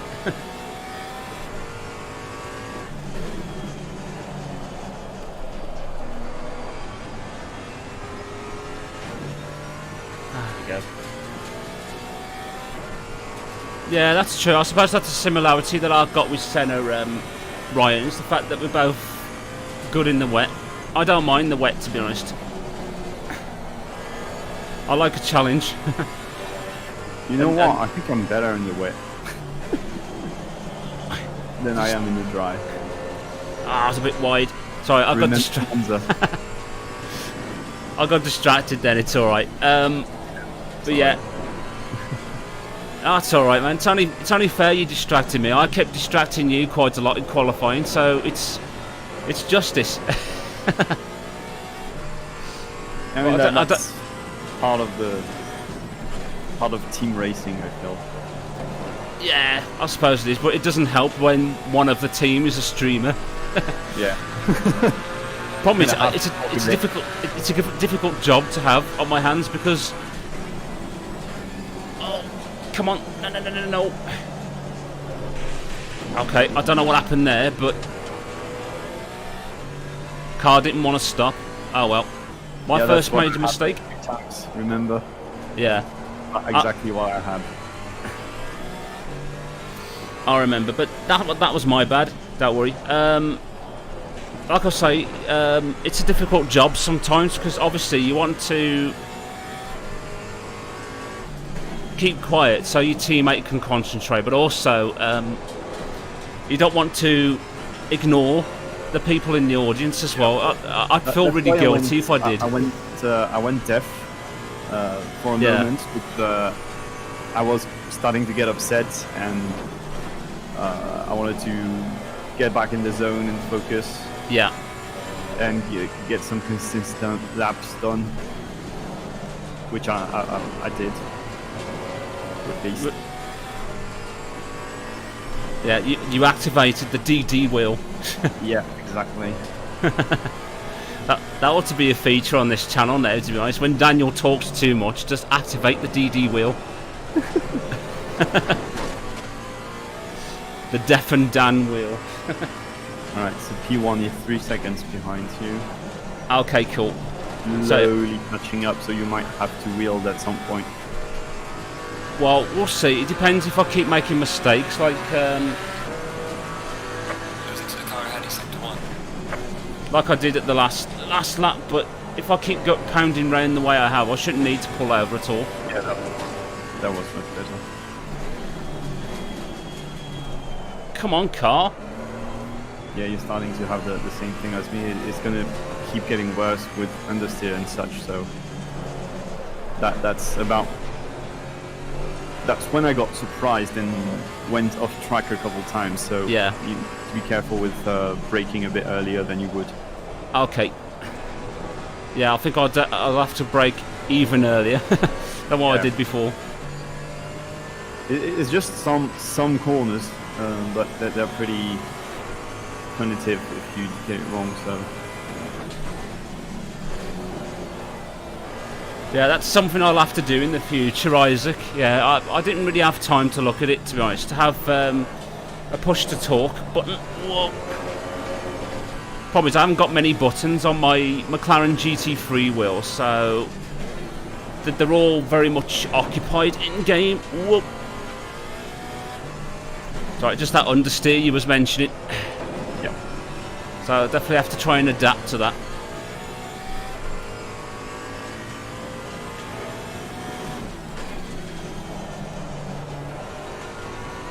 So we'll try and get back in the zone now for the remaining 30 minutes. But yeah, in future, Isaac and everyone, yeah, I'll have to try and have a look at having a push to talk button. So I won't have Aurel thinking in his head, shut up! Through it. Yeah, there we go. And then it'd have to modify his steering wheel, so it'd have like a big red button on it with DD written on it, Deaf and Dan. Activate.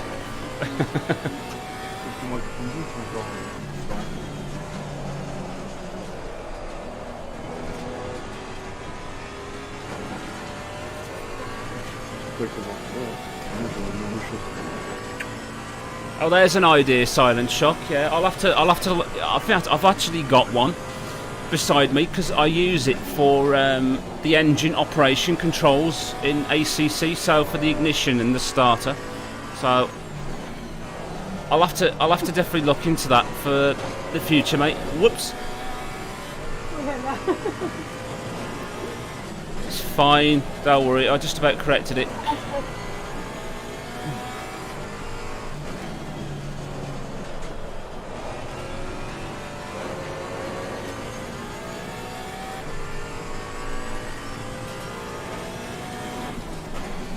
So just out of curiosity, I know that there's no chance of catching, but how far ahead is P5? I'm not seeing because of the back markers. I'll tell you as soon as I can. I know what Shortmaster will be saying at this point. You can hit the tab button on the keyboard and it brings up the leaderboard for you.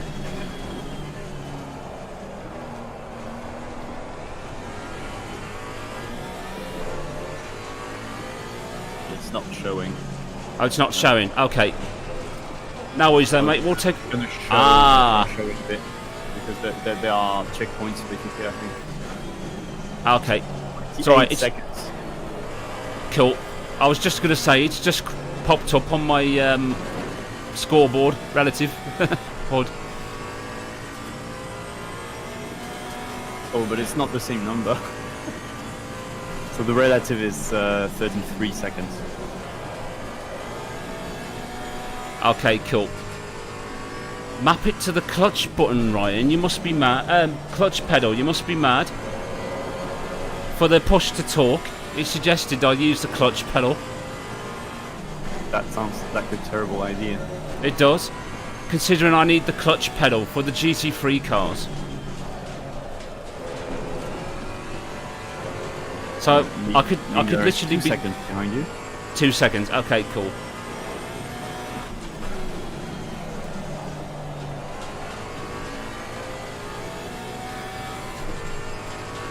So I could be in a straight line, hit the clutch pedal, push the torque, and wondering why the car isn't moving.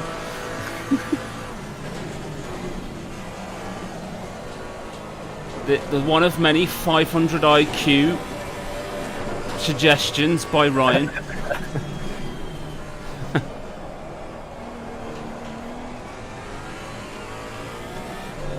Also, you can't talk while braking.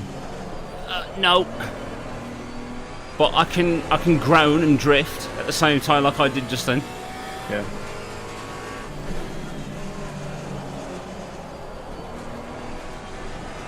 Well, Did the unless race- you're braking with the right foot, but Yeah, unless you brake with the right foot, dude. Did the race leader just make a mistake? This is 4.2 behind them. yeah, it seems so. Yeah.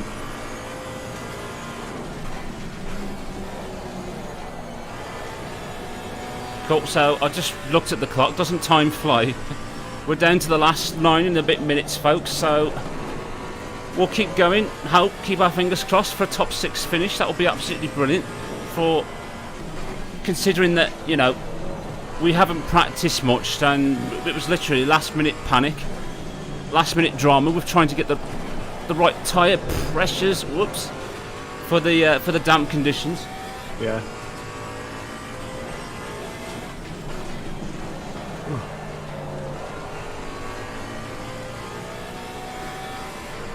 Well, at least, unless you magically find 15 seconds on P5, Come on, car! the penalty will not affect our race. That's No. But the brakes might affect our race, though, Yep. the way it's going.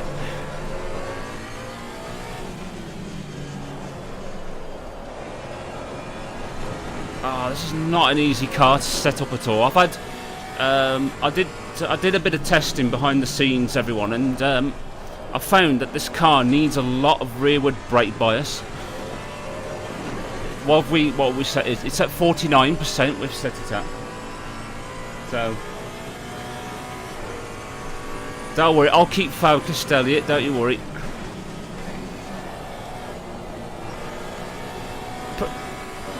It's the problem sometimes. Aurel can tell you this. Sometimes with the braking in this car is a bit inconsistent. Well, in the down for sure. I don't know why though, because I had absolutely no issue in the drive. But for some reason, sometimes it just starts sliding straight, like, Yeah. I don't know. And like there's nothing you can do to catch it. Like I tried everything, like just straightening, lifting the brake, and trying to get back on it and stuff like that. It just Yeah, it just, you can try everything pretty much, and it will just literally shoot you off the track. skating straight. Yep. No matter what you try, you ain't gonna make the corner.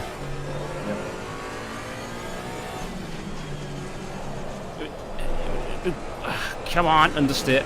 There we go. It requires you pretty much to brake in a straight line. You can't do trail braking, so you can't afford to be on the brakes even a little bit. Yep. Going through the corners, which is a shame, to be honest. I've had to spend a little bit of time to try and adapt my driving style to this car. Yeah. I didn't have so much to do that because Porsche Cup car. It's basically the same but worse because the engine is even further back. Oh yeah, in the wrong So place. if you even remotely turn the wheel while braking, you'll just go full spin. Yeah, it's not On like the crazy. contrary, it likes having a bit of throttle, you know, to settle the back.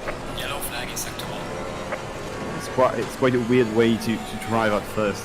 It is. So yeah, with the Cayman, I didn't have that much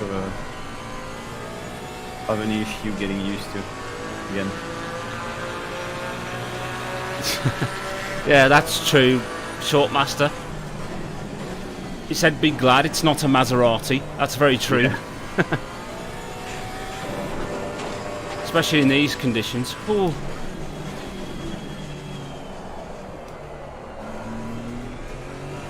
imagine that poor guy saying, "Yeah, I'll pick the Maserati. I like a challenge," and then it's freaking thunderstorm. Oh yes. Especially when you do all your practicing in the dry, and then suddenly the race turns to very dark and thundery. Yeah, that'd be gut wrenching. That would. I don't know whether I'd be 5 brave minutes enough to still take it in on. the race. Say again. 5 minutes to the end of the race. Cool. So, as Aurel's just announced, there's less than 5 minutes left, so about 3 or 4 more laps, I think, providing we don't get lapped by Dixon in the much better car, the Aston Martin. Nah, it's been fun, to be honest. It's been an interesting experience anyway, learning and driving this Porsche Cayman.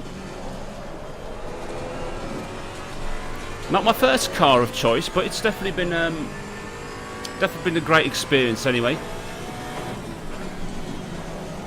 Come on, come on.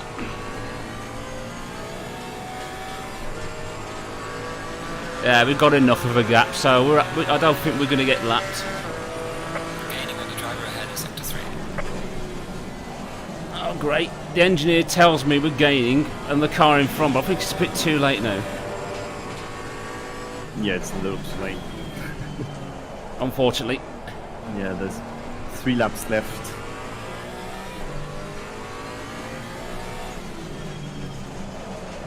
So unless you can get 10 seconds of that.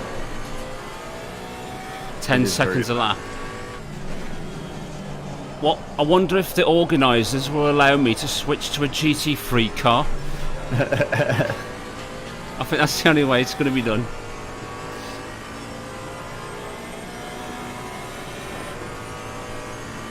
Just suddenly go across the start-finish line, and all of a sudden I'm driving the Porsche 911 GT3.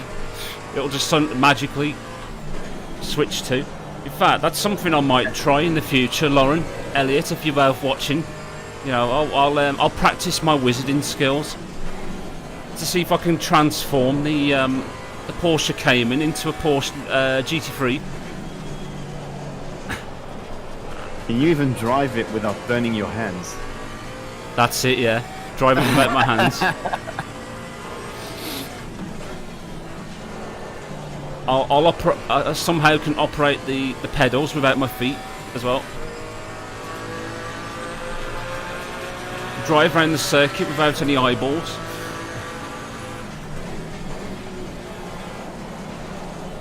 Yeah. I've been practicing, I can do it all.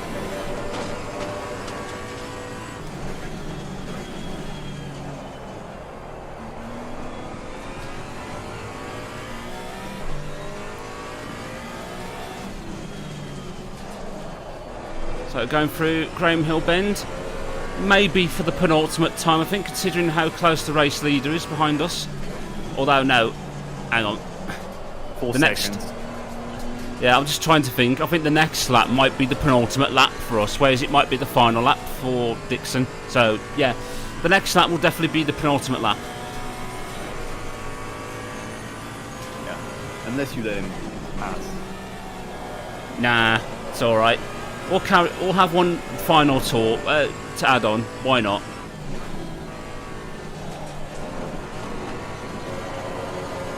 a little bit of understeer.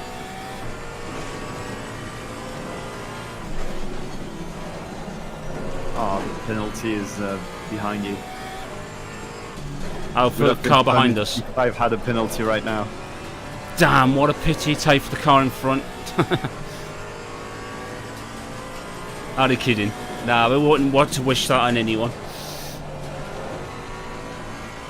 Right, here we go then, everybody, for our penultimate lap. So it'll be the final lap for race leader Dixon behind us. So 2 more laps. Alright, man, the leader is on the final lap. Give it a final push. There's a slow car ahead. So going through Druids, so keep it nice and tight going through. Gently back on the gas. So make our way down to Graham Hill. So we'll brake in a straight line because you have to with this car. Try and get the nose turned in, but it drifted out a bit wide for us that time. Just tyre wear, lack of grip. So take it slightly wide through Surtees and then gently back on the accelerator going out. So we'll carry the speed now through the Pilgrim's Drop and hopefully the back markers will move out the way in time for Hawthorne. So down to third, balance the throttle and then drift out wide. Why not? Because the car wants to.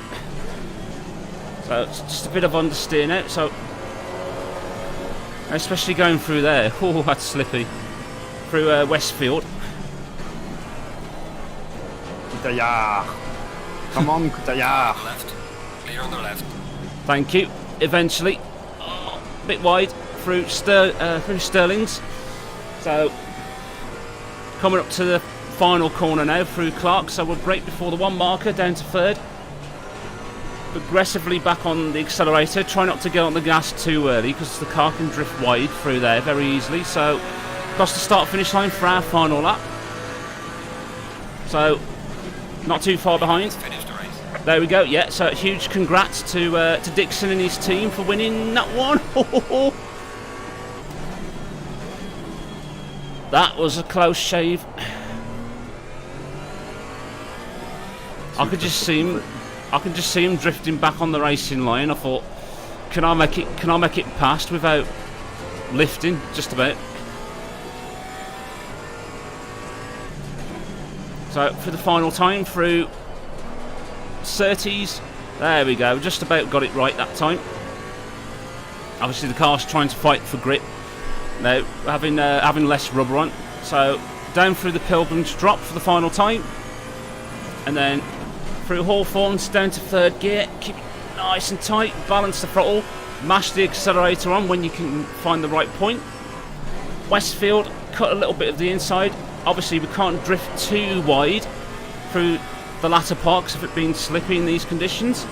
So down to third now for Sheen Curve. Pull the car over to the right. And then down to third through Sterling's. Have to be a little bit more gentle for putting the power back on. So here we go then. Aurel heading to the final corner through Clark Curve. And there we go, everybody. An hour and a half's racing and we've gone from P15 to P6. Alright. Brilliant. Alright, Well done. Good job. You did the best. Oh, thank you, man. No, great job as well, Aurel. Oh. No, that was a... Caught up really well. Oh, we did. My stint. Oh, crikey. That's a tricky car in these conditions. Oh, you ain't kidding. Crikey, O'Reilly.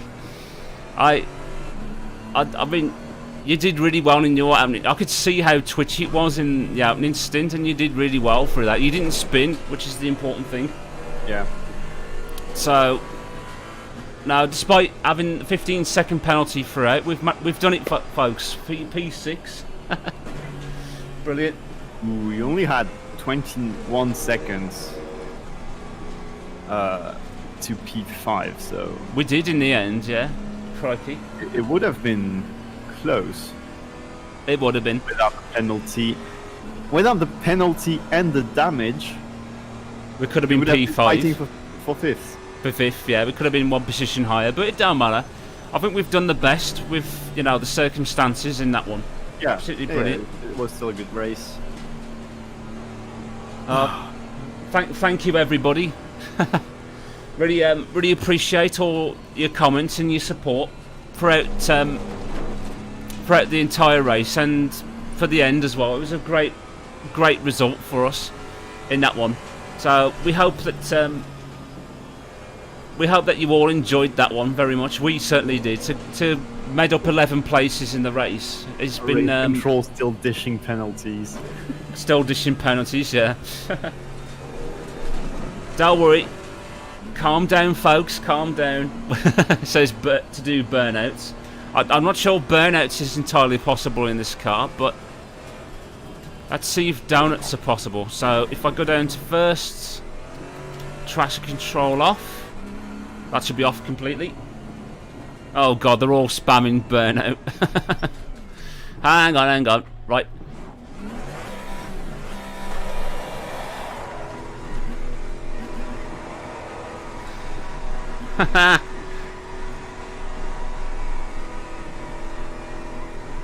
Well, this isn't a burnout, it's a donut. Will this be satisfactory for everyone? Woohoo! Nice. I'm getting sick. Yeah, I was, to be honest. No, I was. Oh, dear me. Oh god, the session's restarted. Should we do that all again, Aurel? Sure. Sure, why not? Well, you folks requested it, and that's what we got. Nice burnouts. Thank you very much, everybody. Who? Thank you, Mario, Silent Shock, Shortmaster, Toby, and Helen as well. To Ellis, Elliot, and Lauren. Well, and to everyone watching as well. Thank you very much for your positive feedback at the end and for joining us for the entire race. You find that satisfactory, Ryan? You're hard to please. I bet if it was in a Maserati, you'd probably think much more highly of that, of that donut. Well, to be fair, it does have a better soundtrack. Does the Maserati? Flat 6. No, V8. Flat 6. Honestly. Nah, thank you, Ryan. No, I think a lot of the credit definitely has to go to my teammate Aurel as well in that one, because it definitely wasn't an easy one, this race. Like I say, it was last minute panic trying to sort out the tyre pressures for the damp conditions, because literally less than 30 minutes before the race began, it started to rain. That was the only one session we had where there was rain involved. So yeah, but no, I think a lot of the credit definitely has to go to Aurel for sorting out the tyre pressures at the last minute. So you've done a fantastic job on that, mate. So and it was very valuable to us getting that brilliant result in the end. So brilliant job on your part, mate. Well done. That's a great climb we did. Absolutely, we've 11 places, 8 positions. Absolutely. Was it? Yeah. No, it was hugely satisfactory. Oh, hey, Joshua as well, Mr. Bouchard. You joined us just straight after the race. We started 15th on the grid in the Porsche. Aurel started it first. He made up a few places, but then got involved in a slight incident with the BMW. Yeah. In the stint, which I thought was unfair, to be honest, to receive a 15-second penalty later. So that's still ongoing from what Aurel read earlier on in the SimGrid Discord. And yeah, he still made up places anyway. Before our pit stop, he was it just top 10, was we, when you pitted? I think. Aurel's gone silent again. But Sorry, yeah, what did you say? Yeah, we was just saying you reached the top 10 before you made the pit stop. Yeah, I think so. Yeah. Yeah. So then I'd taken over the car, and obviously with the 15-second penalty applied and repairs, we managed to climb our way up to P6 in the end, Joshua, which, considering where we started and the last-minute panic during practicing, it was just absolutely extraordinary result indeed. So, yeah, really happy with this one. And I bet you are as well, ain't you, mate, after that? Oh, he's gone silent again. Push to talk. Have you got push to talk? No, I'm reading the SimGrid Discord to wait to see how we can make an appeal for the penalty. Oh, okay. Don't worry about principle. Yeah. That I was respectful and waited for the guy. Mm-hmm. I want to get that reduced. Yeah, don't worry about that. We'll sort that after the after the live stream. Don't you worry. Don't you worry. Thank you, Joshua, for that, because he joined just after the race finished. So unfortunate timing. But now the live stream's available to watch back afterwards once I've finished Joshua. So yeah, the livery does look amazing, doesn't it? And it's all credit once again to Aurel for, coming up with this awesome creation. How long did it take you, Aurel, to do this livery? I think that was maybe 3 hours of work. Yeah. Maybe 4, but most of it was spent actually looking for ideas and graphics. But once I had figured it out, it was probably more like an hour and a half of actual work on the livery. I don't know how you do it so quick. I mean, it takes me forever to try and come up with the liveries that I do, but to have put all this work in is just extraordinary. Aurel, just the graphical detail that you've got on it, and what Elliot's just noticed the Wizard and Apprentice bit on it. Yeah, that was our team name. Yeah. Yeah, I've adapted it for myself because I really like it. So I think I'll rock it from now on when I race in GT4. Mm-hmm. And by the way, I think I deleted the Wizard and Apprentice by accident doing so. So you'll have to send me the files over again if we ever use it again. But I want to keep it as a. Okay, cool. But I've got the first race, which was really good fun. It was pretty amazing, and yeah, I've still got that Wizard and Apprentice livery if you need it at any time. Yeah. So don't you worry. But yeah, Erud touched up on it as well. The to be honest with you, it's still part of the car. That's really difficult for me at the moment, just with the circumstances that have been happening this week. But with the Taya Mousant logo on the car. Right. But yeah, it just it fits in perfectly with the car. It seems right. It seems fitting. It seems right for Aurel to have the Taya Mousant logo on, because obviously, especially now that I'm in the content team, mm-hmm. It would not make sense if I still acted like I was someone completely exterior mm-hmm. community, which I've done for a bit. And the idea of getting the logo on the livery was actually Dom's. Mm-hmm. When he asked me to design one for him, he said he wanted to have the logo in there. And I thought that's a damn great idea, so I just stole that idea completely off him. No, I don't blame you, to be honest. I was thinking... I really like the reference. The community has been great to me, and yeah, I felt like that was only justice to mm-hmm. To put that reference to everyone, just not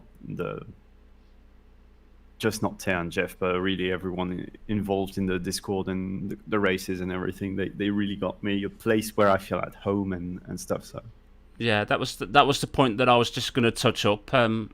Aurel. It wasn't just the fact that you've become video editor for the community now, but it's just the fact that what you've been involved in during your time, you know, all the friends that you've made, and the races that you've taken part in, and just the fact that you find the atmosphere in the community, you know, your ideal place, where you feel welcome and at home. So yeah, it does seem very fitting to put the logo on, and I don't blame you, to be honest, for doing that. So that's definitely a good thing. And well, also at the time, I was not even aware there was the slightest issue. So yeah, that's no, don't really worry. Unfortunate with that.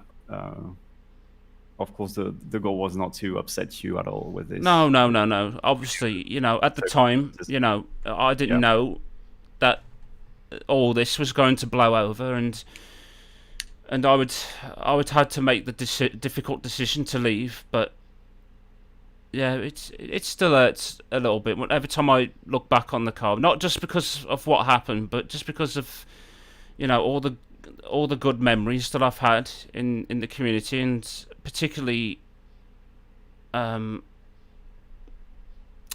the special times that I've had with Taya as well. You know, getting to know her and personally, and helping her advance in her sim racing as well. The journey that she's been on, and the many times that we've enjoyed each other's company, and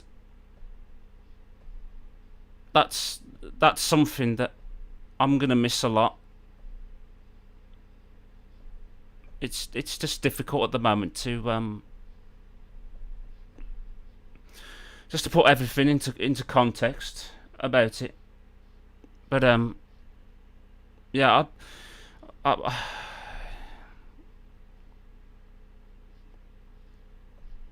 sorry everyone, I didn't mean to drag the mood down again, but don't worry, Dan. You know, we'll. I think everyone watching now, and myself included, we're all very supportive, both to Taya, obviously, because I don't think she's not affected at all, and obviously to you, we're all there to try and help and make you feel better, the least bit we can, and I think everyone understands how it can feel. So yeah, we're all there for you, and it's okay to feel down. I mean, it would be weird if you wouldn't. So yeah. No, I appreciate that, Aurel. Thank you. I just hope that, you know, now that I'm going, it definitely isn't the end for, you know, for yourself, especially the good friendship that you and I have made, and also for, you know, each and every one of you watching as well, all the awesome love and support that, you know, you show each other every day. It's just been absolutely amazing, and that's why, you know, this sim racing community of ours has just been utterly special and wonderful. And, you know, and I hope that's something that, you know, no matter where we are, you know, whether you're in Taya's community or you decide to join mine on Discord, this is something that we can all still develop and grow together to continue making this environment such a wonderful and happy place to be. That's something that I really hope for. So, but yeah, sorry to Elliot. I noticed you'd written a lot of support just then, a little bit earlier on. So thank you, Elliot, and to you too as well, Elliot and Laura, to the both of you. Actually, you've both been really kind and instrumental over the last few days, obviously because of what's happened. But you've willing to be there and stick by me, and to always just to write to me and see how I am, you know, and that's really very kind of both of you to be able to do. So thank you both to Lauren and Elliot, and Silent Shock as well. Thank you.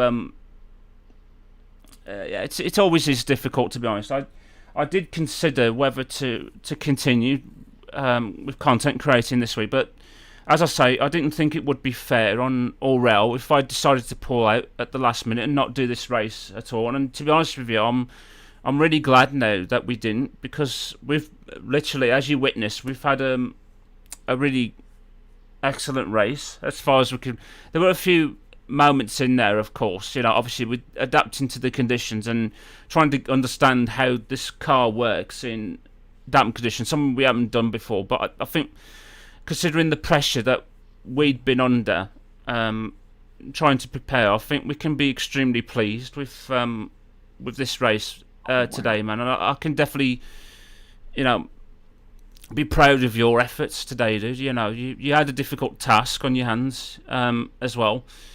Especially at the start of the race, trying to negotiate your way all through all the difficulties and incidents. And the traffic was so dense. Like for at least like 3 laps, all I was seeing is a car in front, a car in the back, and I was so tense. Like at all points during the lap, like don't brake at the normal. Brake early, dodge the car, brake early, dodge the car. Yeah. It was so stressful. But yeah, I think I did great at the start. I don't think I lost a position, maybe one. Definitely made up for it afterwards, but yeah, it was just getting started on the long run that had me a bit struggling. I felt like I was a lot faster than the cars in front, and was a bit frustrating to wait to find an opening. But yeah, yeah, I think definitely it was alright.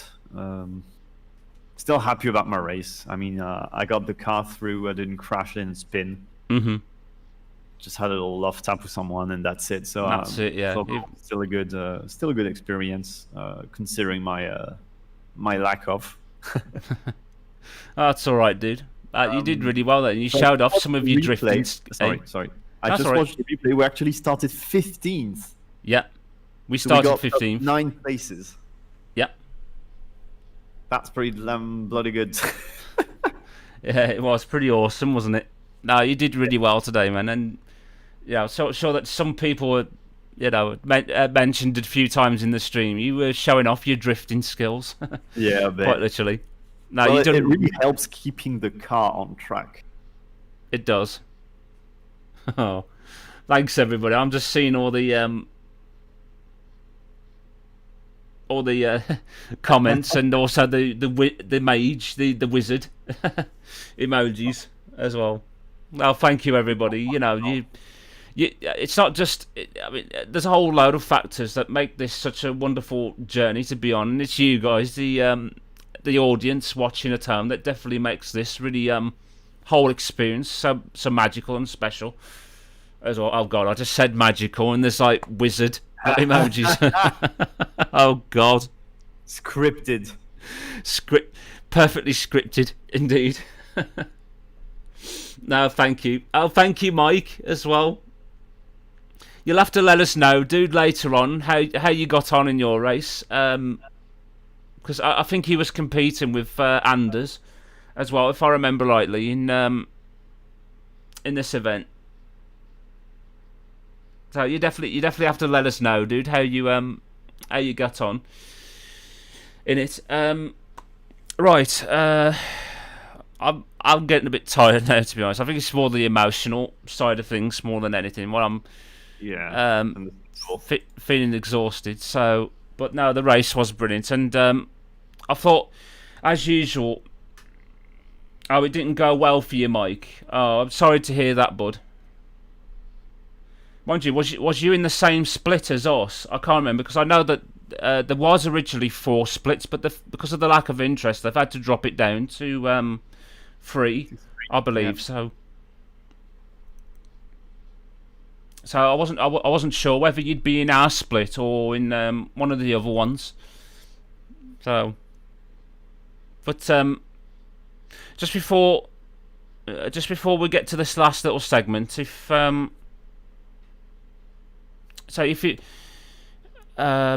No, in fact, I'll talk about it in a tick. But what I thought I'd do, as usual, I'll give the last final thoughts to my teammate for any races that I do in on the live stream. So, Aurel, do you want to give the ladies and gentlemen your final collection, your final thoughts about today's race and just the whole experience for you in this one? Yeah, sure.